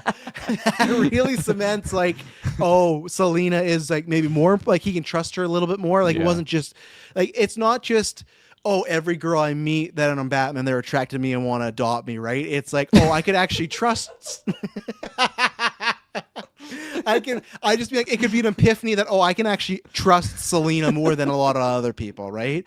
Taylor, the adoption thing is just so funny because he's an orphan, so there's like there's like a tie there. You gonna adopt me, Selena? You're gonna adopt me hard? Taylor, before we move on here, Catwoman Zoe Kravitz looks like she's more confirmed not to be in this. Are you find that for the story disappointed? Where are you? I'm curious. Like, is this is an actress choice? So is she choosing to do a different project instead? No, of this, I don't. or? Well, I guess we don't know, right? We could because she has directed. There's no method of she said no or they didn't have a role for her or anything. I would assume it's more the script that it didn't call for. And again, I still could see a scenario where she's like in a scene or two, right? I think they're just really emphasizing that she's not gonna be like the last one, where I would say she's probably like, who would you rank for the most important character after Batman? I feel like probably her, right? Like it's either her or Gordon, because Riddler's not in the movie that much, Yeah. right? And Like is he's she kind number of, two? you know, he's an enigma, to use his family name in the great movie, whatever. I'm not good with the old Batman. That's okay. Movie names. Mr. E. Batman Robin. So Is that what it is? Batman Forever. So, Oh, Batman Forever. but I just think that means she wouldn't be in the role. But yes, yeah, there's no reason listed, just that she won't be in it. My pick. No, he's in there for 2 scenes and spends he's gets Sadie synced. He's in a hospital for like the entire back half of the movie. I thought of the Riddler Triple H adopted him meme, over. thinking about him.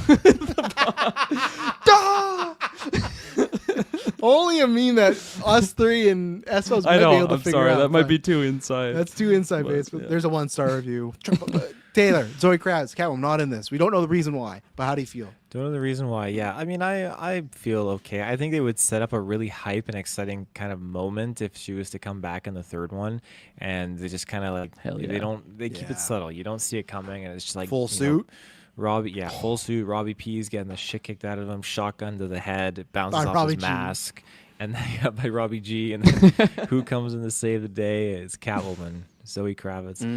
I don't know. Maybe they'll bring in like Lenny Kravitz in here or something like that. Just switch out the Kravitz. Hey, Lenny's the fucking man. He's great. He should He's act good in the more. Hunger Games. He's He's good in the Hunger great Games. in the Hunger Games, Yeah. man. He can play Dr. Arkham, but and that could be huge. That could be huge as far as if we get a third, bringing her back. But then also, I think we all kind of think that that's when Barry's Joker would probably be like the main baddie, right? So it's like you bring Kravitz back, and don't forget this, Hans, you owe me a pizza. Fucking Barry is gonna be adopting Barry. He's gonna be coming off those Beatles movies, so he's gonna be like his stock will be. Keoghan? even Oh, high- yeah. yeah. He's Fuck, playing I Ringo. forgot he's even in yeah, there. he could be a fucking Oscar winner by the time we get to Batman 3. So Yeah. it's like He might Batman not 3 even could be be in there. huge. Yeah, he'll do the Like he Emma actually might Stone. not be. Like that could be a thing. No, right? I don't If he's think too so. expensive. No, I think as I cast him already, and I guess every actor can bullshit and whatnot, but I remember when they shared that deleted scene, he wasn't just like, here's my scene. He had like a fucking Bible, like, the Joker means a lot to me, and this is my Yeah, version. okay. So I just feel like, I feel like Reeves likes to go for people like a pass and who was a fan of Batman. Like, I think for those bigger roles of kind of, you got to be locked in, because like, Yeah. even Barry, like, he had to put on all that makeup for 2 scenes? What if Like, Gunn casts him as another role before Reeves can get to him for Batman 3? Well, if they already signed a contract that he's a part of that project, Yeah, Gunn but just rips remember the contract. in front of Matt. Yeah. this is my show. Jennifer, rip up the contract. Jennifer, no, get John Cena to rip up the contract. yeah. Remember though when they were doing Sergeant Rock and it fell through? But remember, Colin Farrell was rumored to be in that, and that was a DC movie, right? So I think Barry would either pass or they would make it work. I think there's a lot of loyalty there, so I don't think. And I hope it just works out with the two of them, you know. So The two of who? Gunn and Reeves, like Yeah. they act very nice in public, and I hope that would be the best way to go about it, right? Like I have to believe it when a couple months ago, and it could just be bullshit, right? But it's like a couple months ago when an interviewer asked like, what's director you don't most want to direct a DCU movie? He said Matt Reeves, and the guy said, oh, what do you mean? He's like, well, he's directed these, but like I'd like him to do something DCU. Maybe he is just trying to polish the knob, right? But I would like to think it would be better that way. And plus, like they've always said it's a trilogy, so it's like, finish this out. I've said this before. I think we've talked about this. I still feel like you could not even do like the James Gunn Batman for like another 5 to 6 years. Like you just started Corn, so there's so many other characters you can do before you get to Batman. Like, Yeah. people might hate me saying this. I think you could do a Justice League without Batman, and then like bring him in for number 2 or something. Same thing as Absolutely. X-Men. I feel like you could do an X-Men without Wolverine. I feel like as long as that script and the casting's good enough, you can do that, right? And everyone seems to love Corn Sweat, so it's like hopefully if you cast Wonder Woman well and Flash well, then it's like it's an even bigger event. Then it's like, oh, you already love the Justice League, and here comes fucking Batman, you know, instead of like we got to get a Batman out because it doesn't fit in our plans or does fit in our plans, you know? Yeah, well, even in like the Justice League that we've seen already, they didn't have all the head honchos in that No. movie, right? Like, weren't they already missing key members that you could just replace with? Superman was dead even. Like I know he comes back at the end of that Yeah. movie, but like he wasn't on any of the posters or anything like that, right? So you were doing a Justice League movie without Superman. We all knew he was coming back, but you know, Mustache and all. fucking mustache and all. Okay. Have we said anything we need to say there? Anything else Batman 2 related or anything? It's fun getting news though, right? Like it's a good time. Hell yeah. We've been talking about this since 2022. Weren't we and we're supposed to see that finally- movie already? Like 8 This months year. ago or something? No, this year. It was October this Oh, year. October of this year. Yeah. And then October next year. But you know what? Okay. Should Take have your been t- should have been playing GTA already. That's true. Should have been. I feel like Avatar got pushed back. We watched Yes. Dune way later than we had to, but That was that's COVID. okay in due time, people. As long as we live that long to see it. Let's see. Not Matt to C sound says, or Matt C says, Reese and Gunn are cool. I don't think there's anything too bad between them. I don't think so either. But like, They're just I don't Ben know. Stiller to each other and Happy Gilmore. Yeah. go to sleep, bro. Fucking Put you to kill- sleep. You know, it's just like with Matt. I don't think you're wrong. Like I think you're right. But at the end of the day, it's like we know nothing because like. You know, we just don't know these lies. One day we get a report where it's like, yeah, they fucking hate each other, X, Y, and Z. But exciting times. I'm happy with Batman news. One day we'll get to watch this movie and play GTA. Oh, Hell there you yeah, go. that'll be great and everything. man. But let's take an ad break. And we'll talk about something that I don't know if it's great. I don't know if it is. We'll get into it. So we'll be right back. And we're back. Well, good thing, ladies and gentlemen, you know, me and Taylor been going to the gym, you know, getting the rounds, whatnot. So that's why, you know, next couple months, especially Taylor's about to have a baby, won't be going to the gym as much. So we thought, okay, get our time. And so that's why we started the cast a little earlier. Worked out for everybody because we knew this was going to be a long, juicy newscast. Well, Taylor, we're still going to the gym, but this newscast is getting juicier. It's getting longer. I have no good drop. That was What awful. the hell is this stuff? Gasoline. I just want to draw it. We haven't done it in a while. And I don't think we've talked about this much on Geek First. I've talked about it a couple times, Straz told you, but so obviously a couple months ago it was rumored. And then like a month ago, Warner Brothers said, yeah, we are officially up for sale. Someone buy us, right? And we kind of thought Zaslav was going to do that, but we're up for sale. So here we go. In the matter of the podcast existing, Warner Brothers has been bought, and this will be the third time now in the 10, 11 years that we've been doing this. Yeah, exactly. So the people that went in to bid was Paramount. We didn't know if it was with Saudi Arabia or not. At one point, a report said it was, but they're like, no, that's not true. But we don't know if that was true. So it was Paramount, which obviously is very has a lot of stuff in the news right now with Rush Hour and Trump. So obviously, people are like, I don't know how I feel about that. And Can then you give me a cliff notes of what that is? Because I saw a meme and I didn't believe what it was. So pretty much like the news outlets have reported in different ways, but the family that owns Paramount, they're very close with the Trump administration, friends, everything like that. So, and I guess there's a guy named Brett Ratner who directed the original Rush Hour movies, other movies, and he's been canceled because he like did multiple sexual assaults, all this stuff. But he's trying. Yeah, of course. Yeah, of course. He's making the documentary of Trump's wife. Right? Yeah. That's what's happening. He's directed a movie called Milani, and this is what the scuttlebutt seems to be, that he directed that movie, and it might be a favor for him. So apparently a bunch of people are trying to get Rush Hour 4 going, and because the price tag and other things, multiple people are like, nah, we don't want that. But I guess Trump is kind of maybe a favorite of Brett Ratner because he would be directing, and maybe he wants to see Rush Hour 4. I don't know. But he had said, hey, I want you to make this movie, and that's where they're making it. Wild. So Jackie Chan and Chris Tucker come back. It's $100 million. So, and again, the guy that directed the documentary about his wife has got a new gig now, right? So that's what happened. So that's why, obviously, with Paramount, there's a lot of like, fuck, what are they going to do? And even Taylor's boy, Taylor Sheridan, he had left Paramount. There's rumors for a bunch of stuff, but I guess the rumors, I don't know what next year is, but next year America's having some milestone where it's like, not 100th birthday, but maybe 1,000th. I don't know. However old America is, it's a huge one, right? So I guess they were pitching him on the show, like, for the anniversary, we want you to make a show. We want you to make it, like, really right-wing. Like, we wanted to go really that side. And he was like, some of these shows might skew that way at times, but like I don't really want to do that. But like, no, we think it'd be fit perfectly for you. And then now he's leaving Universal. So there's just been a lot of like that company clearly is on one side, which that's fine if there's right views you have, right content, that's fine. But I think there's so that side people are worried. And then there's Universal and Comcast, who is before they tried to buy Fox, didn't happen, and they've been in the running for this. That's not happening. And then the other option, which was I think everyone's worst option until this Rush Hour 4 stuff happened, was Netflix, because you don't know what's going to happen with Netflix and physical. And they've said before they have no interest in physical media. They release movies in theaters, but it's like very small in between. Like when I got Frankenstein, they said it was doing a 3 weeks release, and we got it here in the second week, right? So it's like, I don't know, but apparently, so we have to wait. We'll probably have more details in the morning, but this is going around everywhere. They did one bidding session. That wasn't good enough to another. Today was another bidding session, and apparently Netflix wins the Warner Brothers Discovery bidding war, enters exclusive deal talks. Now, obviously, this is something that wouldn't happen immediately. This is still something that has to be approved by government stuff. And there's been rumors, too, that because, not to get too political, but because Trump does a lot of government things and blocking things that some people think he might block a lot of deals that aren't Paramount because those are his boys. But we don't know if that's just like putting through the press. 'Cause even this morning, Paramount put out a letter and they said that they have felt this process has been unfair. They felt this process with bidding Warner Brothers they have not been looked at kindly with their overtures and whatnot. And Warner Brothers said, "Oh, we're doing everything by the books." So, but it looks like that's what's happening right now. Just in the moment that Netflix wins the Warner Bros. Discovery bidding war, enters exclusive deal talks. It was from a few places, but now it's going everywhere with all the S tiers, everything like that. So, Kirk and Patzer, how do you feel about this? Because obviously Warner Brothers being sold for a third time. I would imagine with Netflix, this is probably the final time. I think Netflix has proven they're sticking around.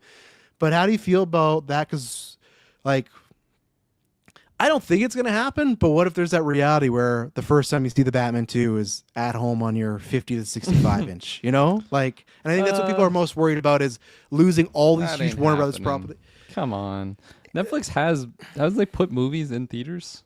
But they do it for a week or two. It's a very, and even then, there's It's stuff not the Batman though, man. It's not. Come no, on. and that's where I agree with you. But even stuff they put the Killers on theater, or not the Killers, the Killer, Fassbender, but we didn't get that here. But there's some movies I got Dwayne Johnson's Red Notice, right? It's their theatrical stuff has been very. Man. I didn't see that. No, I didn't see that. I was I get this, but not the Killer. Yeah. I agree with you that I think a big franchise would be that, but obviously that's just a worry, right? Of what if they go, no, we want you to subscribe instead. Because here's the thing, Kirk, before you go. With the theaters, they still got to split money. You still got to split that 60-40, 50-50. If it's hey, come watch the Batman on Netflix, all that money goes to Netflix. There's no splitting. There's no nothing. So there could be a world where they say, fuck it. Yeah, let's put Mortal Kombat 2. Let's put the Batman just on Netflix, and here you go. Watch it there. Yeah. I think there'll be a decent amount of films that just do that. They do just go straight to Netflix. But I still think for the big heavy hitters, they will do that. And for something like the Batman, it's gonna if it's selling well, it's not gonna just be in theaters for a week, like you were saying. So I if they're making a massive purchase like what they're doing, I feel like this is already kind of out of the realm of what they were already doing. So I feel like just their overall output of content is going to be different than what it has been, because this is a super big. It's a lot of content, a lot of money that they're putting into that. Decades years and if old they have too. to split the cost with the theater. I mean, if the movie makes over $1 billion, that's a pretty decent deal. I don't know. Yeah. I'm not a businessman, but it's definitely intriguing. Because what you said, Paramount was one of the bidders, but it was shit like this. That... Reeves, you can stay in theaters. Gun DCU is going to be on Netflix. Could you imagine? And I got another bone to throw. But sorry, Kurgan, what were you saying? You said Paramount was one of the Paramount possibles, and Universal. That was Rush Hour 4 Buddies. Paramount is the else. Yeah, they're very. So glad it's not that route. Yes, me too. But not Netflix is also. I'm sure they're right? rubbing elbows too with the same people, right? Lobbyists and all that such. Yeah, I guess that's where, because I was talking about this because me and Clay were in the Netflix camp, and Balga, who's bringing us some good points of even when all that Chappelle stuff went down, right? When he made all those jokes about the trans community, Netflix was kind of well. Watch it if you want. Watch it if you don't. And that's we're not getting in that debate. That'd be a longer one. But I think we'll circle back to this. We'll circle back in hour 4 to extend this. We're not going to the gym. But no, we're going. But I think my worry is that people are definitely shitty. I think you're just seeing with Paramount now, it's starting to maybe infect to the actual content, right? There's tons of people that we watch shows of movies with that we don't agree with at all, right? But it's still hopefully it's not on the content, or if it's designated to be the content, right? But it's I don't need Paramount being and this time Batman's fucking helping ICE this go around, that's the type of shit where it's just when they're telling Taylor Sheridan to be you should make a really for America's birthday you should make a really right-wing show, and he's what? Really right-wing. And okay, I'm gonna bounce now. There's other reasons, but that's why I think it's just I think Netflix is rubbing hands with all those same people, but the content might not be as affected as what we're just hearing. Like the fact that President Trump is like, yeah, make Rush Hour 4 and it's happening. It's like, that's scary shit. Like, and I'm not watching Rush Hour 4 because of that. Even more than that, Brett I didn't Ratner. even watch 3, man. Well, yeah, and like they were bad after 2. Come on, no. absolutely. And it's like, even now we know more about that. It's just like, but that's the thing where it's like, I'm with you. I wish, like Aaron says, I was hoping Universal would win it because like they still do theatrical. They're another movie studio. But I think they kind of, More stuff at unfortunately, Universal Studios. That'd be all crazy. the DC World. Imagine DC World. You walk right into Jeez. Gotham. Like imagine like yeah. Harry Potter World, but it's Gotham. Oh. Holy fuck! Arkham Asylum. You go get adopted in there and everything like that. It's your fucking horror houses you want to go where you sign the waiver. Yeah. They Adopt choke me! you out, Adopt beat you me! up. Yeah. And it's just people dressed as Joker goons and stuff. But yeah, I was hoping that too, because again, I'm sure they're not perfect, but I was hoping that. But I think they just didn't have, unfortunately, like David Ellison at times has like beat Elon Musk for the most richest man in the world. And Netflix, to me, and I was somebody you can go back to Geek for Sorry, History. who is that? Is that the Rush Hour 4 guy? That's the Paramount people. And Netflix, you can go back in history. I, for a while, thought Netflix was going to go away. I thought, oh man, when everyone starts their own streaming services and pull their movies away, it's over for Netflix. And it didn't. And I also think COVID helped Netflix hugely because they were they already had content to go. Government psyop, man. Well, yeah, they didn't need to worry about Circle the back to theaters. that, too. Yeah, in hour 5. But they didn't need Netflix didn't need to fucking worry about theaters. It's like you can just do that. But and here to Mike's point too, like you're talking about a company that might not release K-pop 2 Demon Hunters, which is Yeah, that's guaranteed kind of billion. crazy. Yeah, Actually. and that's what I mean. Like, are they? But that's the thing, Mike. They might just be in the mode where we can technically make more money by people subscribing to the feed than going to pay a ticket at Less the theater. cost for them to like Yeah. have to share with Direct to yeah. consumer. It's right It's there. fair. You know, and that's where it's just You're just missing out on the cinema experience. You They know, don't- oh, which they is don't fucking unfortunate. care. Yeah, They you're don't right. care. You're Like, totally right. It just sucks. the only reason Frankenstein won the theater so they can get some Oscar buzz. But Maybe you just see it going the route where it's like they make a deal where it's not 50-50. Like Netflix actually gets a bigger portion, and then the theaters would be willing to make that deal because like it is going to be $1 billion movie. or I think at one point it was like this, but I think because the world the way it is now, at one point a studio could not own a movie theater, but I think now you're allowed to. And I wonder if they start doing that shit where it's like, yeah, we'll put in theaters, You just but you see got to the go to the big Netflix theater. sign Yeah, right. driving down the highway. That's kind of Like, crazy. Like, true, that sounds like such a monopoly, and I hate that. But at the same time, if that means I can see these movies in theaters, then sure, Kelowna, open up the fucking Netflix theater, and We don't you even know, have IMAX. You think we're getting No, the I know. Netflix theater? we'd get that before. We got fucking another McDonald's downtown. It's a big. We love Netflix. We'll put in there. We do have another McDonald's downtown. Yeah, Yeah, they just opened added up. it. Yeah, Oh, fuck. and it's like Let's go. another McDonald's. Like, what? And sorry for those people working there downtown late Oh, night. they're fucked. They're fucked. people. Downtown sucks. But yeah, imagine downtown 10 p.m. McDonald's. The people coming in there. Oh, not yeah. not That's your no finest Japan. people. No Japan. I'm not adopting any of those Pedestrians people. going into You know. Taylor, you've been quiet. Other than on Madison's phone, you've been quiet. What are you thinking about all this now? That obviously, again, a lot still has to happen. But lots of these, we've done this rigmarole before with Activision, with Fox, where it's like, well, let's wait and see.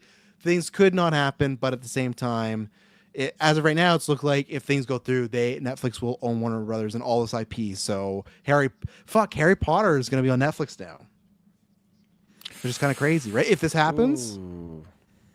Yeah, Euphoria that's would true. be there, I like mean, all these shows, like that's great. Like I said, the Catwoman show we talked about would be on Netflix now. You know, So does that mean like everything on Crave is just gonna get like Crave is gonna close down and? I think what would happen is the contract they signed with Crave. So let's say it was, let's say Harry Potter, right? Let's say if they or actually probably not that. Let's say HBO signed a 5-year deal with Crave. Whenever that ended, Crave would probably cease to exist with that content, with HBO and everything like that, because we have the Netflix stuff, and it's not like we get Netflix exclusive Canada and America stuff. Like we do, but not like the originals. Like we're not getting delayed on Stranger Things. So probably what happened, let's say Crave signed a contract to 2032. When that's done, Crave would not have any of that Warner Brothers stuff anymore.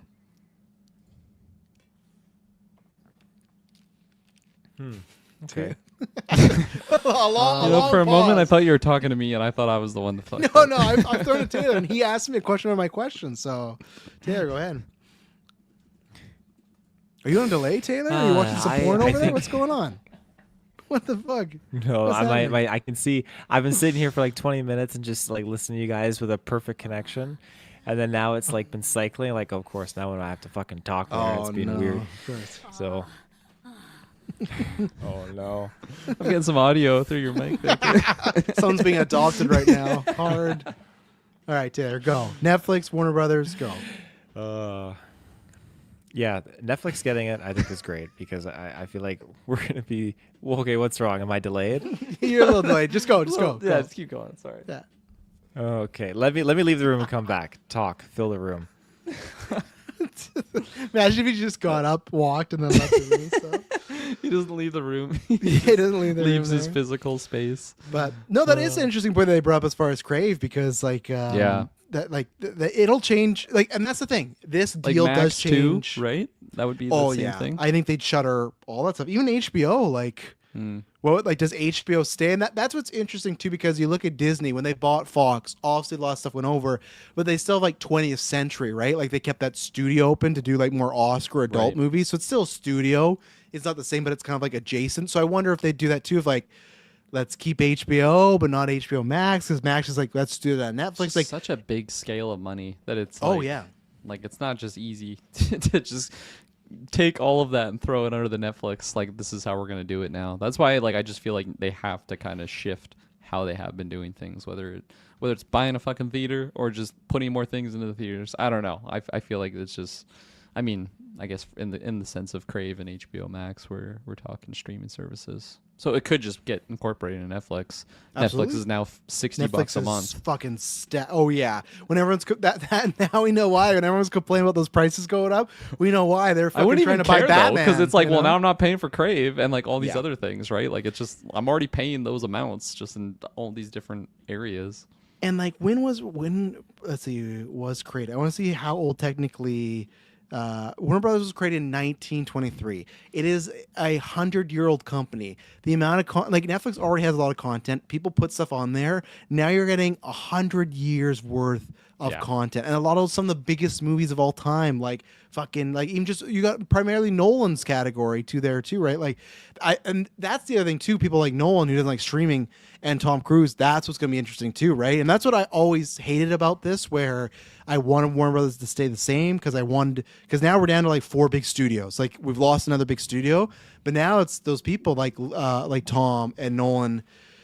It's either they just do streaming and you lose those people, or do they do theatrical so they can attract that talent, right? Because if they're just they're just streaming, Nolan's never going back to Warner Brothers. He's never going to go back there. He'll stay, And even then, does Warner Brothers exist, or is it just dead? Is it just Netflix now? That Warner Brothers name is just no longer alive. What reason does it need to be? Why would you confuse the audience? For Just the Netflix. legacy. The legacy of it. Yeah, but do these people with the big money care about it? Do they care about the older legacy? people that Warner Brothers property, especially the Looney Tunes tie and all that stuff, right? They don't have Looney Tunes anymore. They sold it. Oh, I didn't even know that. Yeah, I think they might have the. Well, actually, I don't know if they've got the backlog, but what's that's a Zazoff thing, right? You would think, it's all Looney Tunes. That's an iconic figure, Warner Brothers.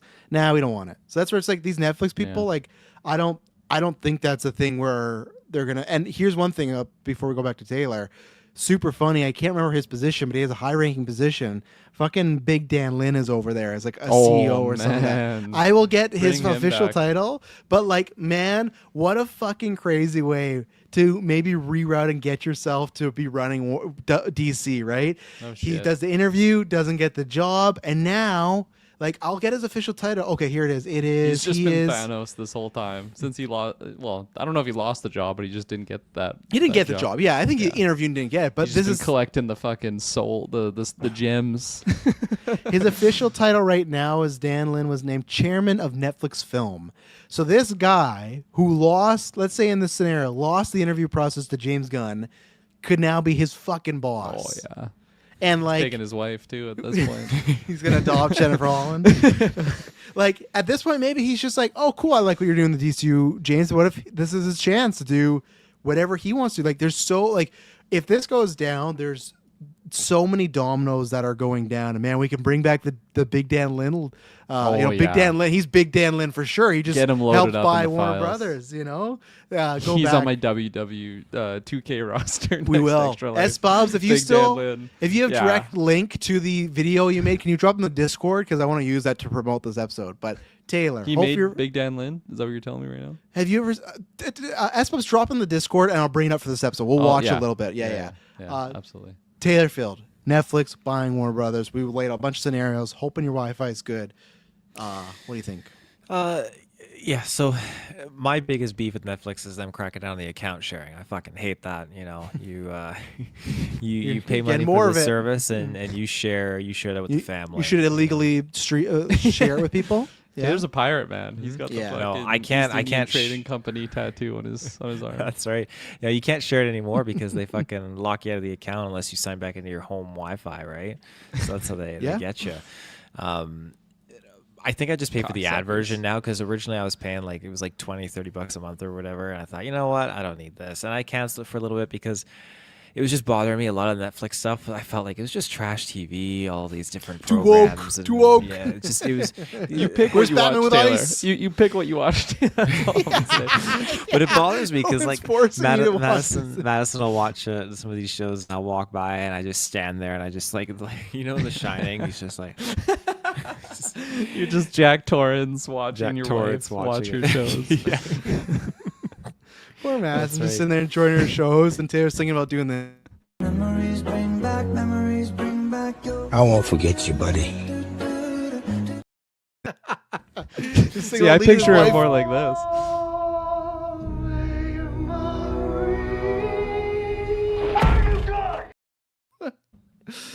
Taylor's gonna one day sign on this cast, like, yeah, Netflix made me leave my wife. Like, I just don't like their practices right now.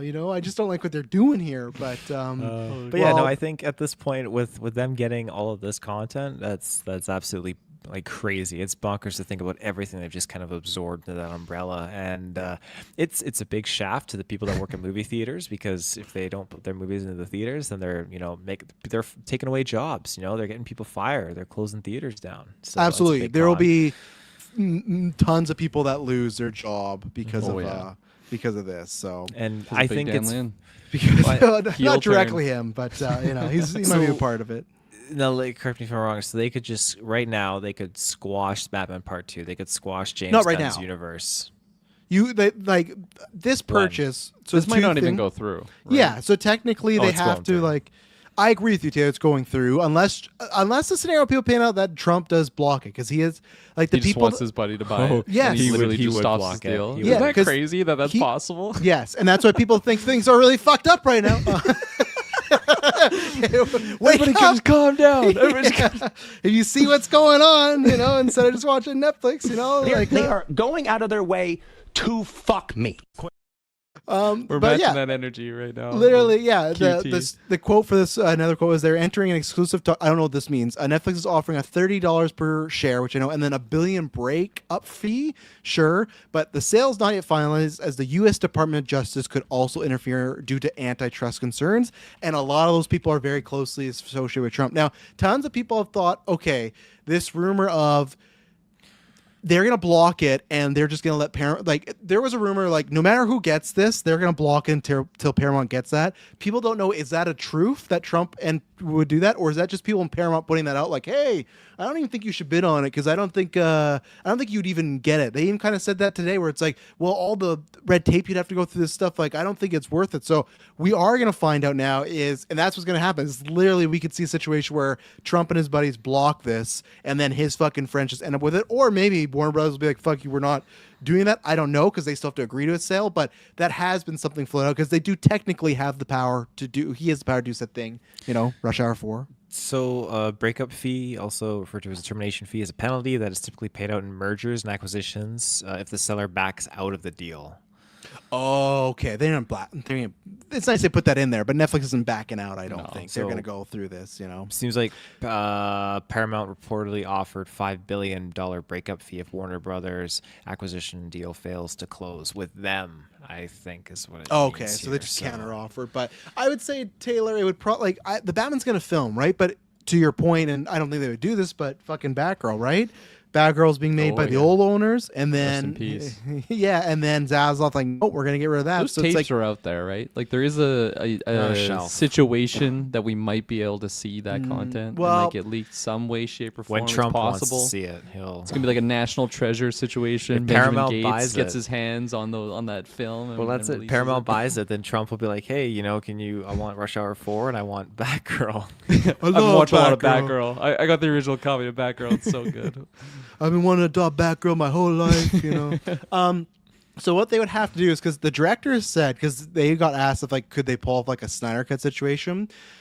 They woke up or were told the news that the Batgirl thing was happening, and then they went to their lot to get the footage. And Warner Brothers already removed the footage digitally from their access. They couldn't even access their own footage. So because But they now wrote Warner off, Brothers is owned by Netflix, or Netflix has their mitts on that. But what they have to do though, because they wrote it off, you would have to buy back the footage from the write-off. And I don't know how much that is, but that's how you would have to. so do it. where You does would have that to pay money a go fee. though? To like the fucking Treasury of It would- America? yeah, or the government. whatever? Yeah, because technically it was like a business thing, right? Like, okay, we'll give Right. you, let's just say it's $1 million. We'll give you $1 million because you didn't actually put up Batgirl and it was whatever X, Y, and Z. You'd have to pay whatever that amount is back to get Batgirl back. So you'd have to pay it, and I don't think that's ever going to happen. So technically, Trump's yes. gonna pay it out of pocket for the Well, DC that's fans. parent. Yeah, that's he's like, you have to.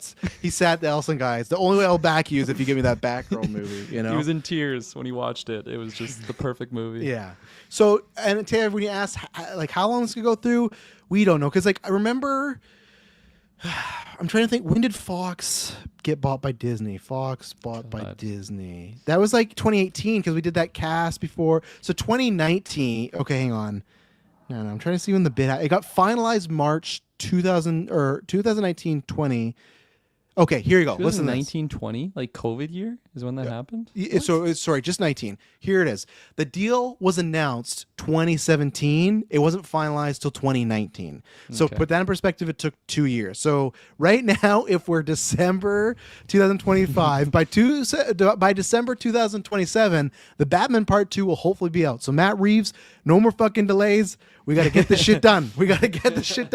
But like I said this on Travis, told you, it's crazy how with Matt Reeves, we didn't know about Batman 3. Same thing. James Gunn's going to go make Man of Tomorrow like Superman 2.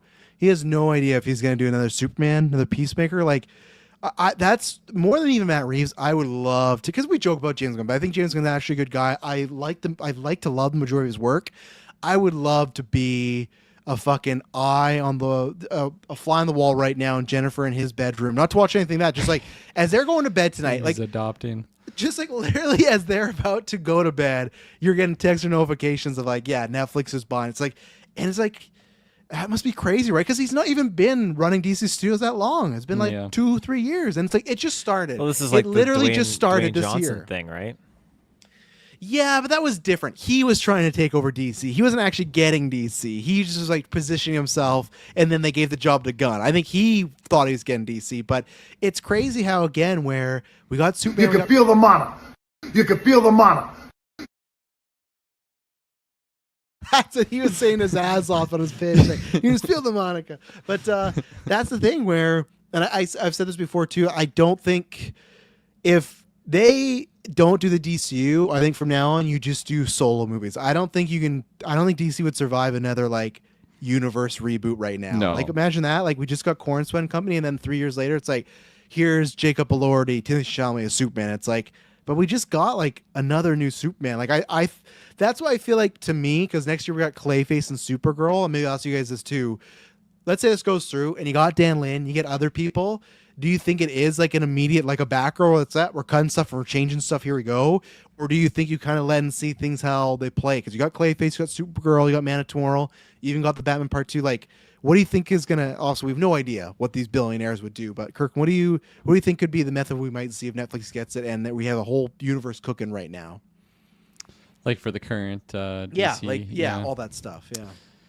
I think we ride it out. Like it's not like it's super unsuccessful and like bombing, right? Like okay, let's write this whole thing Superman's off. still in the top 10 movie of the year. You know? Absolutely, and like just like the names that go along with those IPs, like that's just big content that they would have their little mitts on. It's like not so much okay, let's cancel this, but like let's just how can we juice this even more? I could also see it just Put it on being Netflix. well, like maybe more I don't know, animated stuff on Netflix, right? Like that could fit really well, or just other TV shows that could come out of that universe. I don't know. Maybe I'm just optimistic, but I feel like we could get like a lot more just like characters that aren't in like the main front. Like I don't even know who I'd pull, but just like more avenues to get something like the Cape Crusader or the adoptions of Bruce Wayne. We get a whole series on that. Who knows? Fuck yeah. Because animation or anime can do well on Netflix, right? You were talking about rewatching Arcane, right? Yeah, like Arcane's phenomenal.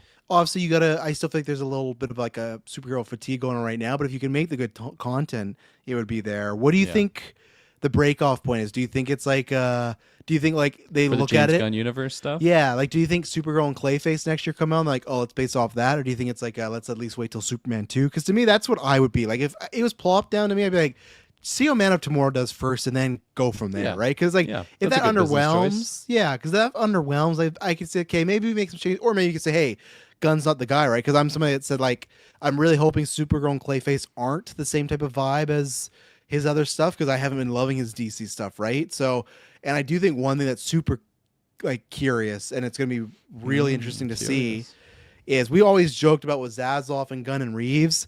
Now when you have Superman 2 and you got Batman 2 coming out the same year, man, I'm not saying Matt Reeves would be like the DC Studios guy, but the pendulum swinging one way or another, like just not even that, just the idea of what happens what if the gift is he dropping when he gets that promotion? Oh, what gift is he dropping? He's using John Cena boning Jennifer Holland and Peacemaker. No, he's using an actual picture of Robert and Zoe on the Batcave. The forgotten footage that everybody thought was I'm gonna release, and he's like exclusively on Netflix this Friday. See the sex tape. No, I think Batgirl. I mean it more in the sense that I don't think he would get that job. I think they do a sense where, hey, they sit Gun down. They go, hey, the DCU's not happening.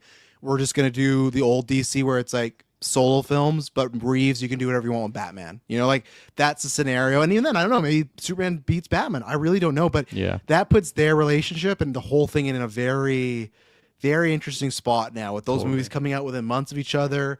And that would be 2 years from now. If it fall, it could be even sooner, but let's say it fall that trajectory, that could be the similar time or right when Warner Bros. About to be bought by Netflix. It's like these movies are out, and I don't know, man. Again, like who knows what, like Big Dan Lynn's a guy that fucking apparently on the Netflix, they had like a summer or Christmas party or something. They had a video just to talk about all of Netflix's big wins of the year. And they used a fucking AI Christopher Nolan voice to narrate the video. And this was a video that Dan Lynn helped produce and everything like that. So it's like, and same thing. Fuck, maybe we're going to get fucking AI slot Batman stuff. But Tia, before I bring up this Dan Lynn video, what do you think about that as far as Netflix gets them? What do you do with these universes? Do you think they would cut and run right away? Do you think they'd wait and see, a mixture of two? Like, what do you say? Because like I said, Matt Reeves obviously Batman in 2027, and DC right now has Supergirl, Clayface, and then the year after Man of Tomorrow. That's the current slate. Oh my goodness. I think you let it run for a little bit. I really do. There's no marketed advantage or financial gain to just axing it right now and spending all the money on restarting everything. James Gunn has created a pretty good brand right now with or not created a brand. He's revived a brand a little bit with DC. So I think run with this a little bit and just kind of maybe support him, because he is pretty good at what he's doing, and the numbers show that like people are definitely invested in this universe that he's creating. So run with that. DC is not the only thing that they have. There's a few other things that they can look into if they want to reset something. Put your money into something else that you want to focus on. I mean, you got Harry Potter too. That's going to be running That's huge. soon. So and on Netflix, huge. I don't care what people say when. Don't get me wrong. Fuck J.K. Rowling. Fuck all that stuff. I've said this before. I know some people won't watch. When people say it's not going to be a hit, there's no fucking way. Especially now, Harry Potter's on fucking Netflix. If that were to happen, front page, that thing's watched just like that. Too. Done. Like, Timmy's gonna be watching Madison watch it and just pissed off. Yeah. If you're putting the Stranger Things finale like in theaters, and there's like, oh, Harry Potter finale in theaters, like fuck, that'd be really cool. You know, like who knows? I don't need that. I've been there. We were there before already. You know, that's the same thing. You know, so. But yeah, there's a lot of different advantages here, and just certain things that they don't need to necessarily touch right away. Let it be. Let them do its thing. There's another point I was going to make too. So let me just quickly look up while you're thinking Warner Brothers IP, and also because S-Bub's here in the chat, we'll have to think about this, but it's super crazy. We'll talk about this on the gimmick in a couple weeks, that WWE is currently on Netflix, and AEW's partner is Warner Brothers. So that makes things, even for the gimmick-wise, the two competing companies are now owned by, like, two of their shows are owned by the same company. So it's like, who knows, like, what the fuck happens there? Like, this is like a huge, like, ripple through just many things, not even just like the companies we talk about on here. It's like other stuff. But go ahead. Well, Taylor. it's amazing because you think about all the Game of Thrones stuff too, right? Like that's right. That would be on Netflix now. That would be on Netflix, and that's Fuck, a big one. So I mean, who knows? Maybe they're like, hey, we're gonna give you a real season 8. You know, fuck, who knows? Yeah, there you go. That's what I think about that one. There's a whole plethora of possibility. I mean, yeah. Pennywise, Welcome to the Dairy, seasons, 5, 6, 7. Who knows? They want to do more. Yeah, Last of Us. They keep it going. I mean, holy shit! Like, I'll finally get that scene. The adoption of Ellie. Yeah. we heard Geek Versus once and whatnot. I'm trying to find, like, is this just comic books or is this? There's so many more projects that I feel like I'm forgetting about that are actually in that Dune, umbrella. right? Well, Dune, we didn't even think about this. Fucking Lord of the Rings, and they're making more Lord of the Rings movies. Oh my god, yeah. They're making Especially more with Lord what of the they Rings did with movies. War of the Rohirrim, like just more projects like that. That just feels like a Netflix type show, whether it's like Castlevania. I'm trying to even get Essence, this. what they did. What's the Holy differential Christ. here with Prime? Ben How 10? does that work again? What do you mean Prime? With Well, because Prime they own brings different power? books. Remember, they own different. But what happened was that fucking Embracer Group bought bought Lord of the Rings. But then they're like, well, we don't know what to do with this, so they just partner with Warner Brothers to distribute those films and make them, pretty much, right? But like even then, it's just Friends Look technically. at Camelot's comment right there, 40 weeks ago. Fucking Looney Tunes. Awesome Looney Tunes. That's not even with Warner Brothers anymore. This is a bad list because like they have like the Elf up there. It's like I love Elf, but it's like but Scooby Doo's already going to Netflix as far as something like that. So yeah, it's going to be a massive change and ripple if this happens. Like either way, but the fact that it's actually happening now is nuts. Let me reshare this video, then we'll get to the other news here. Tia, was it what you were thinking of? Was the Game of Thrones? Is that what you're going to bring up? Or was it No, something I else? can't remember. It's gone. Okay. So here's something that we talked. This is what we talked about when Dan Lin was interviewing, and he was I like the remember this front video runner. now. Yes. That's the other thing that they do need is they need some guy to get up there at Comic-Con, fan and whatever, and be the face of it all. Like we've talked about.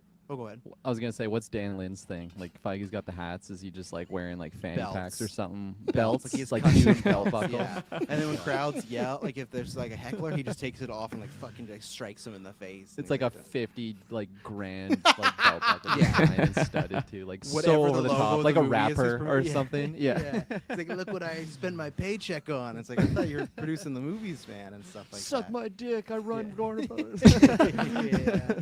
Fuck Snyder, and then he's just going off and everything. You reminded me. And now those crazy Snyderverse fans would have come after you at some point. Oh. The bots would have been Oh, he called you bots. They're still coming after me 2 weeks later. So I think there's another I part feel like we're with in the the conversation with these ladies. You were pretty much. Really, It's like they're part of the show. Yeah, we're just talking, asking questions to Dan. Oh, Dan, your I feel career. like we're talking to our previous selves right now. This is really tripping me out. Yeah. See. Oh God, Big Dan secretly ripped has his own Samoan tattoo.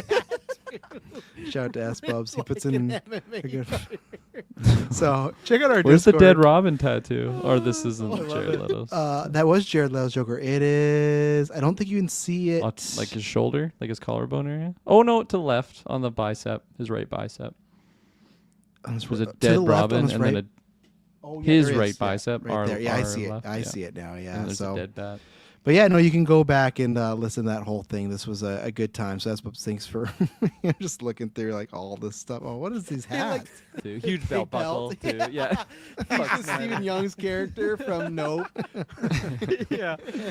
Oh, that's a good one. Yeah. Thank you, Espels, for making that. That's a video. very fun, a great video. So yeah, check out our Discord. There's a full 7-minute video of us talking about Big Dan Lin and that happening. So all right, let's take our whoa. Quick point.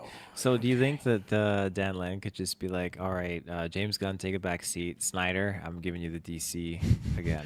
No, because the rumor was he didn't like the Snyder stuff. So I think I think those people that were making the whole like Netflix, restore the Snyderverse, whatever thing. But he gave Snyder the sci-fi movies.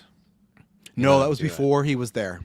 Was it? And now, Army of the Dead 2 is not happening. We hear nothing about Rebel Moon. Oh, sorry, Zach. You're out, Norman. And that he's making a new movie that's currently not with Netflix. So I don't think that it's indie. It's indie right now. Okay. So there's no with Paramount. Yeah, he's making a movie for Trump. But so let's take. He just called the Snare fan bots in the video right there. Yeah, Taylor, come on, were you listening? But so.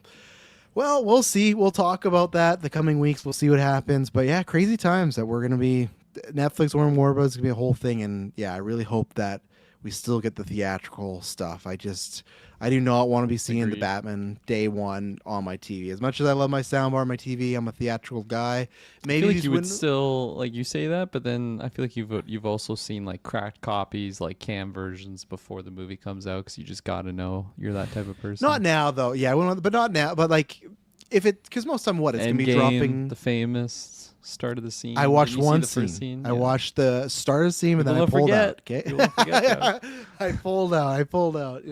But I didn't adopt it. But I just, I don't know. I want to be hopeful, but I just feel like this is going to be. And here's the thing: we're talking about the big stuff. That's fine, but that's where it's the other things we talk about, like Sinners, Mickey 17. That's the other stuff I'm worried about. That's the really bad stuff. Where sure, when we talk about could the Batman 2 make $1 billion, Netflix might be like, yeah, sure, put it in there. That stuff, like when Sinners comes out and it had like legs for weeks and weeks and kept making money, that's the type of stuff where Netflix go, oh, that'd be a great Halloween movie on our streams. Like that's what I think. Those original creators and people like that, that's where I think the IP stuff, Lord of the Rings, yeah, sure, they'll put in theaters. Somebody taking a chance on a vampire movie or even like Weapons, right?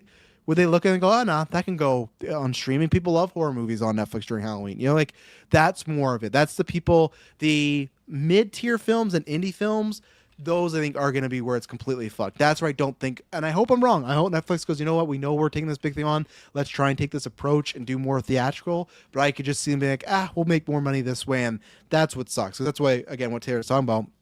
The amount, and it's going to happen. The amount of jobs that are going to be lost, and again, just the amount of places to go now. We've lost one big studio. It's Sony, Universal, Disney, Netflix, and I guess MGM and Amazon's trying, but it's like we're losing them all the time. So, Taylor. So Warner Bros. Owns Evil Dead, the Conjuring universe, the Exorcist. Oh, you're going to get so many fucking Conjuring movies. It says A Nightmare on Elm Street. Is that true?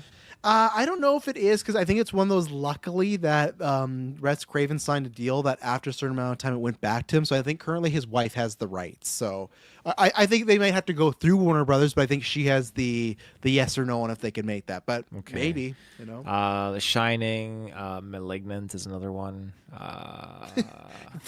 If that means I can get Malignant too, then absolutely, let's get that sale going. Oh yeah. Now this is interesting because it says through New Line Cinema they own Friday the 13th. But New Line holds significant rights to the character of Jason Voorhees, so I think it's that character versus the name Friday the 13th differentiation, whatnot. So yeah, that bullshit. Yeah, there you go. Yeah, so we'll see. We'll have to see. Is it somewhere in the middle? Is it a fucking Christmas Carol Scrooge situation? Kirkland should watch that, where Scrooge wakes up a changed man. They have all this stuff, and they go, "Oh, we're gonna do these changes." Or this literally could be super catastrophic, and like in 5 years now, we'd be like, "Man, this fucking like all this stuff sucks." Like that's the thing where we don't know, but it's massive news, and it's we're lucky. I guess we were alive, so that's thanks for sharing that, and. Yeah, we'll have to see, but let's take our last ad break, and then we're going to shoot fire through these last stories, because obviously we took longer on breaking news and other stuff, so we'll be right back. All right, we are back. On standing. Yeah, I told you. You jinxed it. I've doubled what I did, though. I feel like I was feeling this way, like at the hour mark with Dylan, just because I didn't have the fatigue mat, so there you go. The fatigue mat definitely has doubled my stamina, but I'm getting Netflix just had to buy Warner Brothers to make this cast go a little longer. Fucking Dan Lin, man, he's still haunting my dreams. Yeah, he heard our jokes. So, all right. So here's some quick fire ones. Right now, the live action Tangled frontrunners are Sadie Sink, Mckenna Grace, Emma Myers, and Isabel May. I should have mentioned, I forgot to say this, that Scarlett Johansson will no longer be playing Mother Gothel because obviously she dropped out for Batman and Exorcist, which Emma Stone now is in that role. Yeah, absolutely.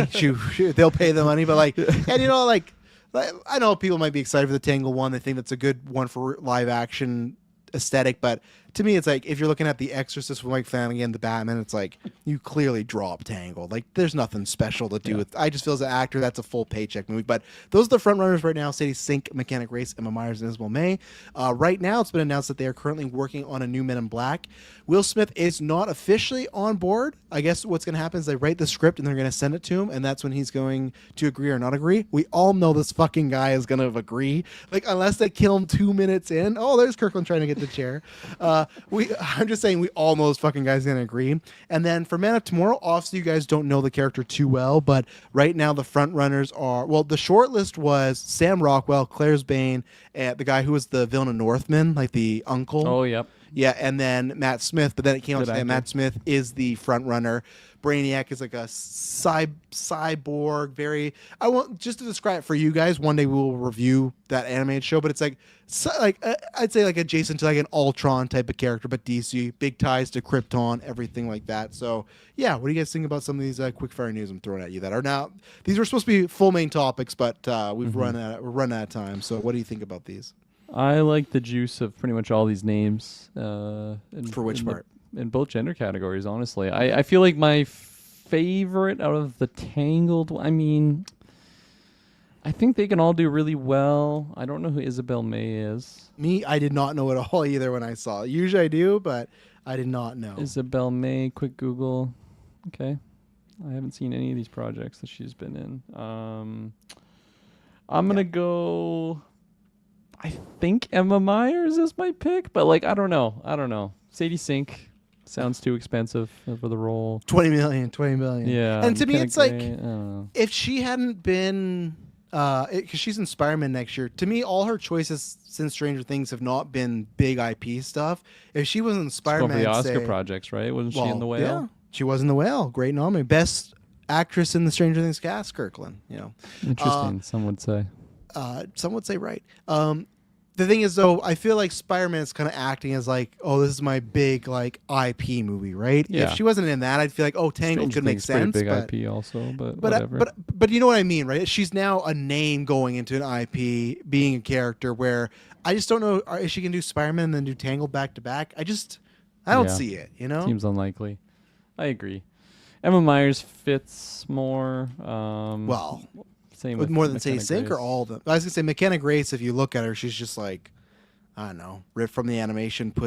She looks like, other than fucking Florence Pugh, she looks like she could be Rapunzel, right? Florence Pugh, yeah. I remember seeing those fan castings. Even I think Sabrina Carpenter was one in there. Just She whatever, passed. Blonde.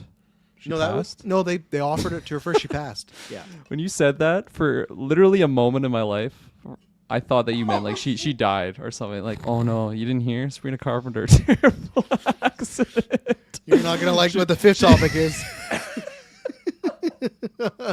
All right, to round out the show, we're gonna bring up this fact that Sabrina Carpenter just tried this just in breaking news from S-Bubs. Shit, Sabrina Carpenter's dead. No, please not. Keep doing your gimmick. No. I don't like your music, but I love your gimmick. It's great stuff. So. She's phenomenal. Yeah, I don't know. All these are great. And then in terms of the male actors here, I like all of them. I feel like I'm more of a Sam Rockwell fan for this, just because I'm in I got some thirst for Sam Rockwell. What's that project that's coming out with him in it? It's oh my gosh.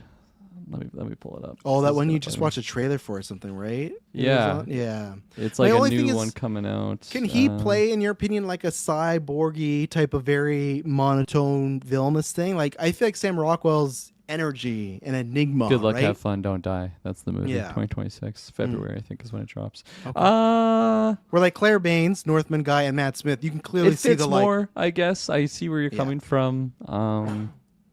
Especially too, because like the audition tapes have come out. Have you seen those? Like, oh, they leaked. Have you seen those? Any of the tapes of those three?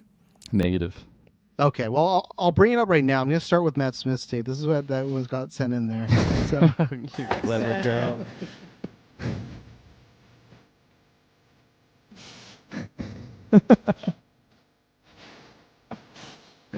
Oh! I'm just dying of your arms tonight.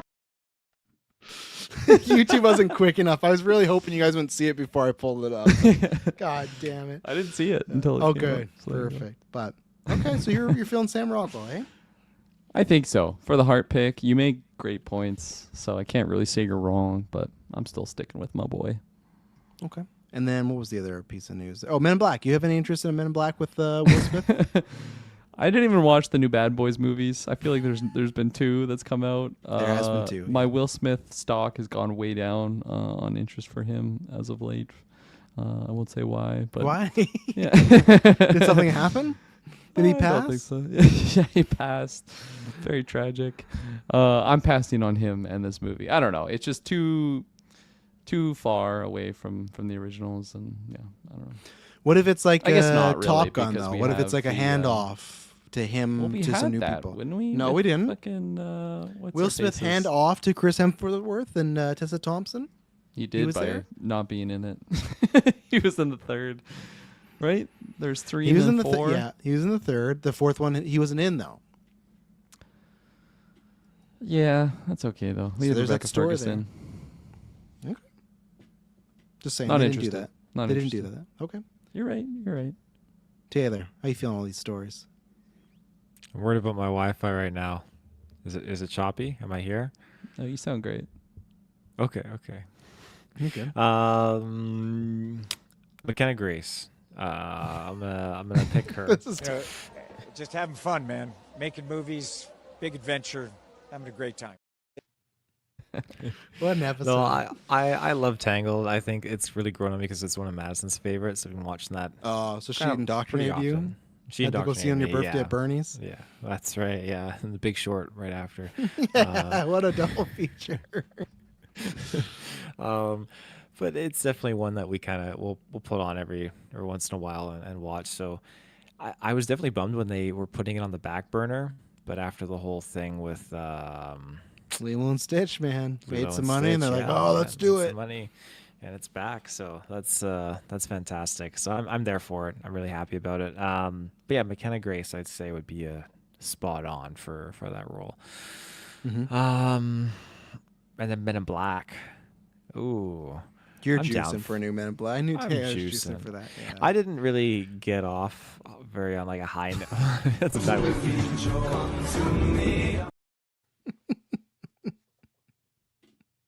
Cognitively present for that last one with Hemsworth. Holy shit, I'm gonna come.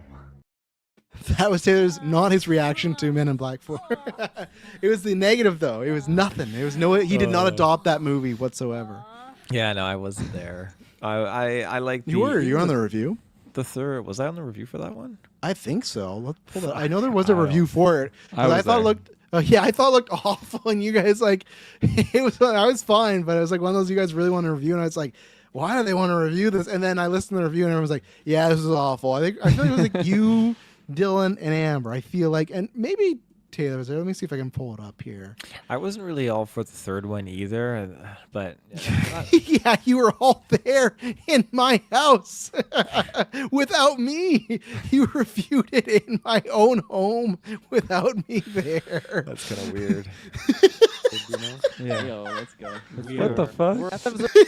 I am low T, Tyler Briggs. I think this was in the situation where, because I think this was Dylan mid move and no one else could. I think it was Taylor maybe mid move too. I don't know, because I don't know why Taylor. Because when was this review?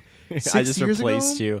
I got your computer and everything. My color 2019 combo is atrocious here. Who let me wear a green hat with a purple shirt? You, my God. dog. That was, but in 2019, you were in your old place, right? On the last place you lived. Taylor, you look pretty jacked in this Me? this footage here. I'm scared for what you Does look he? like now. Now that you've been. Oh, hitting- man, Yeah, I'm Taylor, fucking you huge now. the place that you just moved from. You were I'm living still there in there. 2019, right? Oh yeah. Yes, I don't know why you didn't host it, Because Kirkland's West Side again, and Dylan was mid-move, so I guess that. What are we doing all the glasses on? That was your guys' gimmick. You guys all go back to that era, and Kirkland's like, "Oh, my hat choice, these glass choices." They were making Men in Black. They were making a lot of choices. Like, you know what? Okay, you guys do whatever you want. You guys do these glasses choice, but yes, there is a Travis review. and Emily are just fucking come to be more in the next bedroom as we're all reviewing Men in Black with our glasses on. I'm trying to come, and you just hear me in the next. Shut the fuck up! That's what Yeah, we were Men- saying when we were hearing you. Yeah. Men in Black. I feel like it's been a while that I could probably get an engaged interest in a new one, but it would have to be done right. I don't want it to be the one that they did before, and the third one kind of had that energy that I wasn't really jiving with. I want them to be more like that energy of the first and the second one. I like the second one a lot, but that first one I really, really liked. There's some great Tommy Lee Jones dialogue in there when he's just talking to Will Smith on the bench about how people don't want to know things and everything like that. It's just seeing is believing. Do you believe in ghosts? God damn it. So yeah, I could be persuaded. What was the other thing? And then the big bad for Brainiac, Superman. Who we like? Your big what's his name in fucking Iron Man? God, that I want them to bring back. Sam Rockwell. No, I know that. I'm the Justin character's Hammer? name. Justin Hammer. Thank you. He's grown on me a little bit. Oh, I know. He's just rewatched that's that you. man too. That's you, man. That's me. Yeah. His little dance out on the stage. He's got moves, man. Let's hit the Little dance gym. on the stage. Oh yeah. Got hair in my And there's just some guy in the gym ready to adopt him. Usually it's just a lot of this when we're at the gym. Huh? Isn't that right? Huh, brother? That's how I train him. Brainiac. Oh, What a Brainiac. chaotic show. What a chaotic show. I was gonna bring up one more video, but I stopped myself. Do it. Which one are you gonna bring up? You have to now.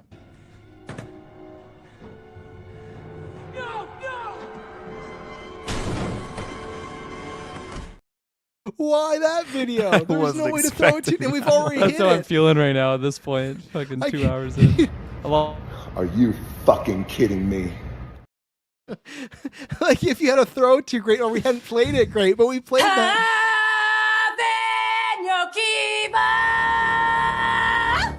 Okay, stop. I'm pulling the Dilmas. 2:14. Stop. We're in the last topic. Let's get through it. Oh, Okay. okay. Where was I? There's Who would I 70 pick people for- watching right now. 70 people. 70 people. Oh my goodness. Yeah, Brainiac. We got a boost when Who- Netflix came in. Yeah. Who would I pick? I don't know if I could go Sam Rockwell. Klaus Bang. Did I say that right? Klaus? I have no I idea. am I am Klaus. One of my favorite jokes in John Wick 4. I am Klaus. I am Klaus. Oh, the Northman boss. That's what you're talking about. He was in Yeah, the Dracula. Okay. Which one? 2020 Dracula. You watch it? Fuck. No. I don't, No? that doesn't. That, no. Okay. Well, you know what? I'm just gonna say Matt Smith. I feel like he's a big name. Yeah, he could do it. you Is know? he a big name? Could you walk up to both your mom and dad and say, "Hey, Matt Smith"?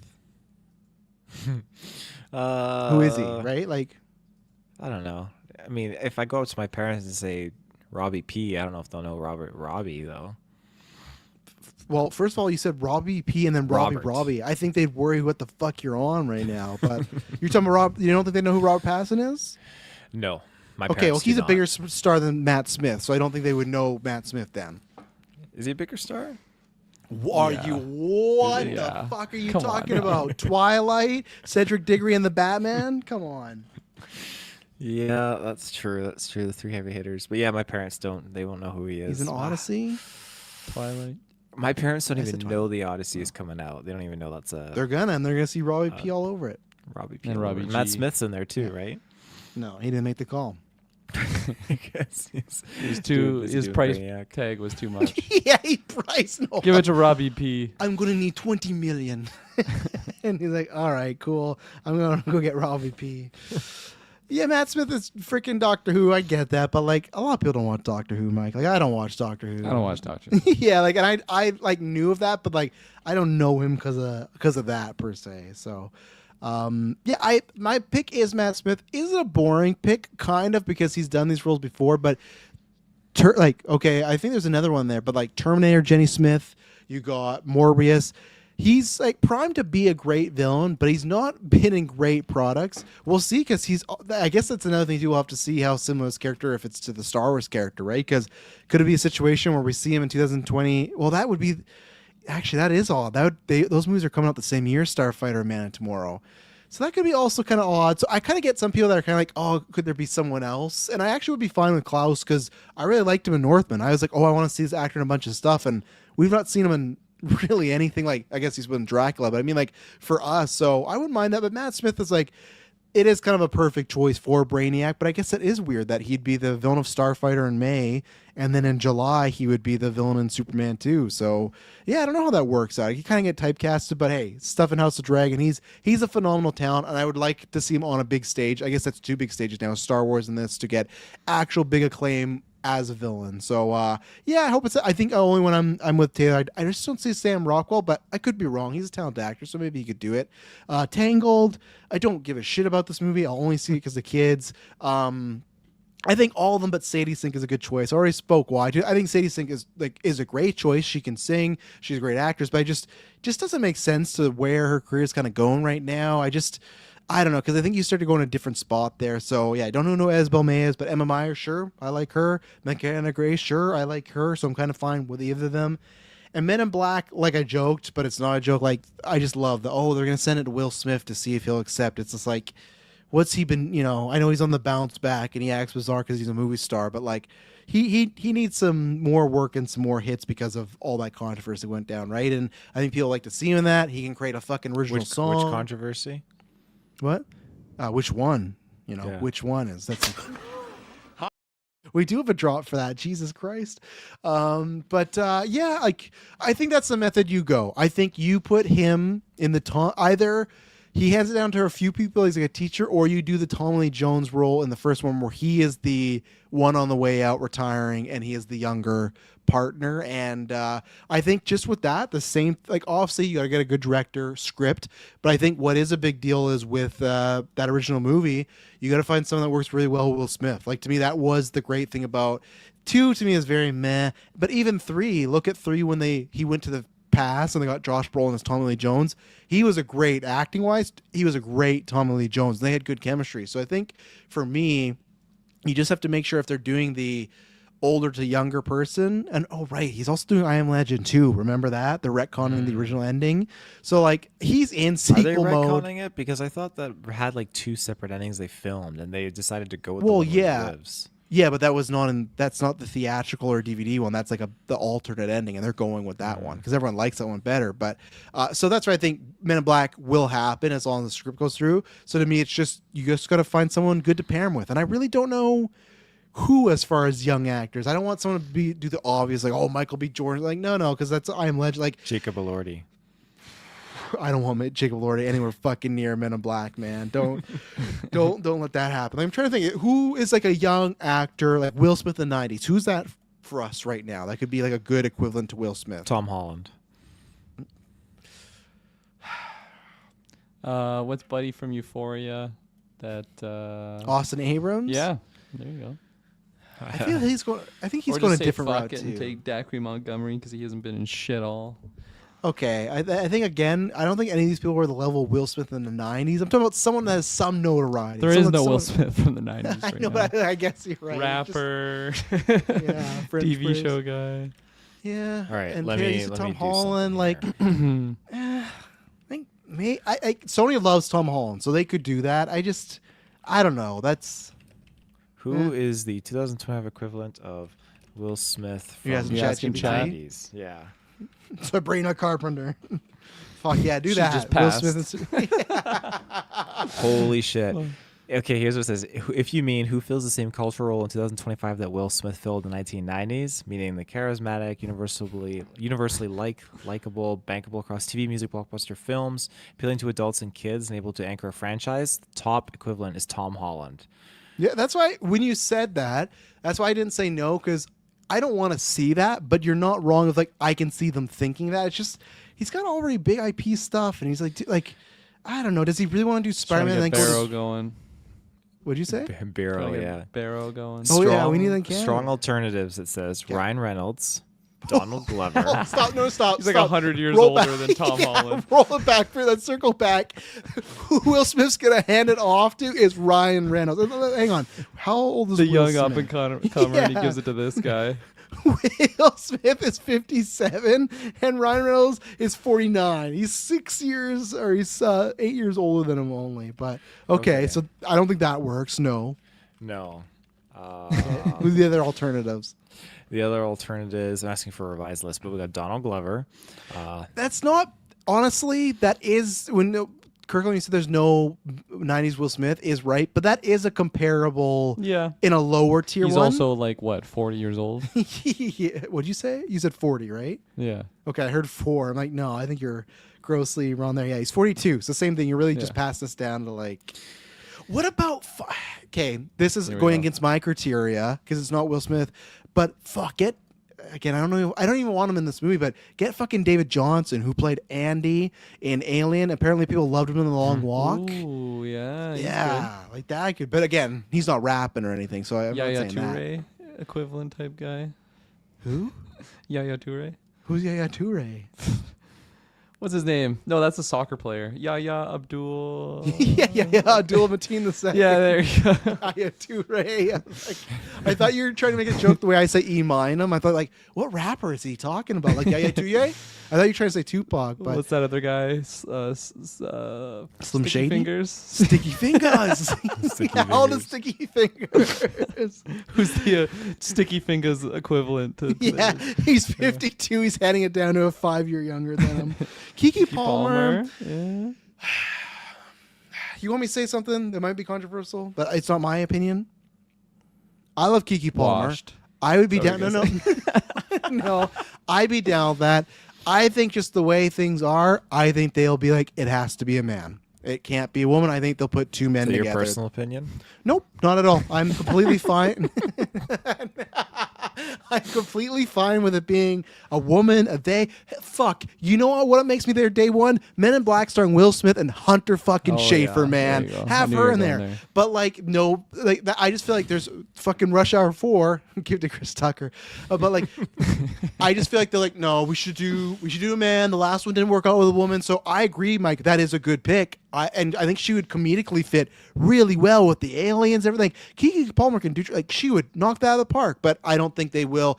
If it's Will Smith with two young people, then yes, because I think they do a man and a woman. But if it's just a partner, I think they'll go with a man. So that's my opinion. Okay. Was there any more equivalents there, too? There is. Yes. Okay. We've got Michael B. Jordan. Yeah, no. They're doing I Am Legend 2 together. They got that. Also 40 years old. Yeah, can't hand them off. Timothy Chalamet. I don't think he's not touching that. He's going to win the Oscar for Marty Supreme. Winning by dun, dun, dun, and he's going to be rapping the theme, too. Yeah. And then we've got Zendaya. No fucking way. She's slumming in Men in Black. So I'll bullet points through this really quick. I asked it to give me a revised one under the age of 27. Primary, again, was Tom Holland. And then, second one, Jenna Ortega. No, I'll pass on that. Millie Bobby Brown. Sadie Sink. Okay. Oh, fuck yeah, Mike. Bad Bunny. Yeah, absolutely. Top 5 artists of mine this year and Wrapped. Preview next week for our Wrapped list. So, Iman Vellani. Iman. She'd be good in the scenario I pitched where there's two of them. I don't know, because the Marvels bombed. I could see a studio right away being like, no, we're not giving her a franchise. But she'd kill it in the fucking that world. So I don't know who this. What about the guy that sang in Singers too? Miles Cannon or whatever. Oh, His Mr. first Blue role, Beetle. right? Was that movie? He's not Blue Beetle. No, not that. Well, in the private chat, Zola Menadrena. Yeah, Yeah. Or, I'm butchering the name, but yeah, Blue Beetle. Yeah. Again, like you'd have to. The star power's not there. Not anyone has star power, but yeah, Blue Beetle guy would be good in it. I liked him, so. It also says Walker Scobell. He's the kid that plays Percy Jackson in the Disney Plus show. I don't really see anything else. There's a Storm Reed. She's in The Last She's of in a Us, bunch The of Nun stuff, 2, yeah. The Invisible Man, Euphoria. You know her from Euphoria? Yep, she's Rue's sister. There you go. There you go. That's it. All right. Well, that was overall a very, very fun cast. Thanks to everybody that joined midway through. I think the Netflix thing gave us some bump up there. But yeah, that was a wild ride because I did not think obviously Netflix gonna be happening tonight, but just a bunch of stuff. So there you go. We did say this might be the last GV proper newscast in a while, and this was a juicy one. But yeah. Jesus Christ! Sorry, I just had to click it. I gotta turn that volume down. I'm so sorry, our listeners. I Like a will. jump scare. It is. It's worse than Hereditary, but yeah. Look out for Tuesday Weekly Geek. I even withheld some stuff. Me and Kirkland gonna be talking about the Bone Temple trailer and the Last Kingdom trailer, Last Night of the Seven Kingdoms, whatever. Like we got that. Me and Kirkland gonna be talking about those Euphoria 3 storylines, which who knows how that's gonna go. Maybe Supergirl trailer. So yeah. Thank you to everyone that listened. This was a very fun episode. Thank you guys, gentlemen. This was a good one. Good way to end the year off with a newscast. I promise when you hear from us next, it'll not be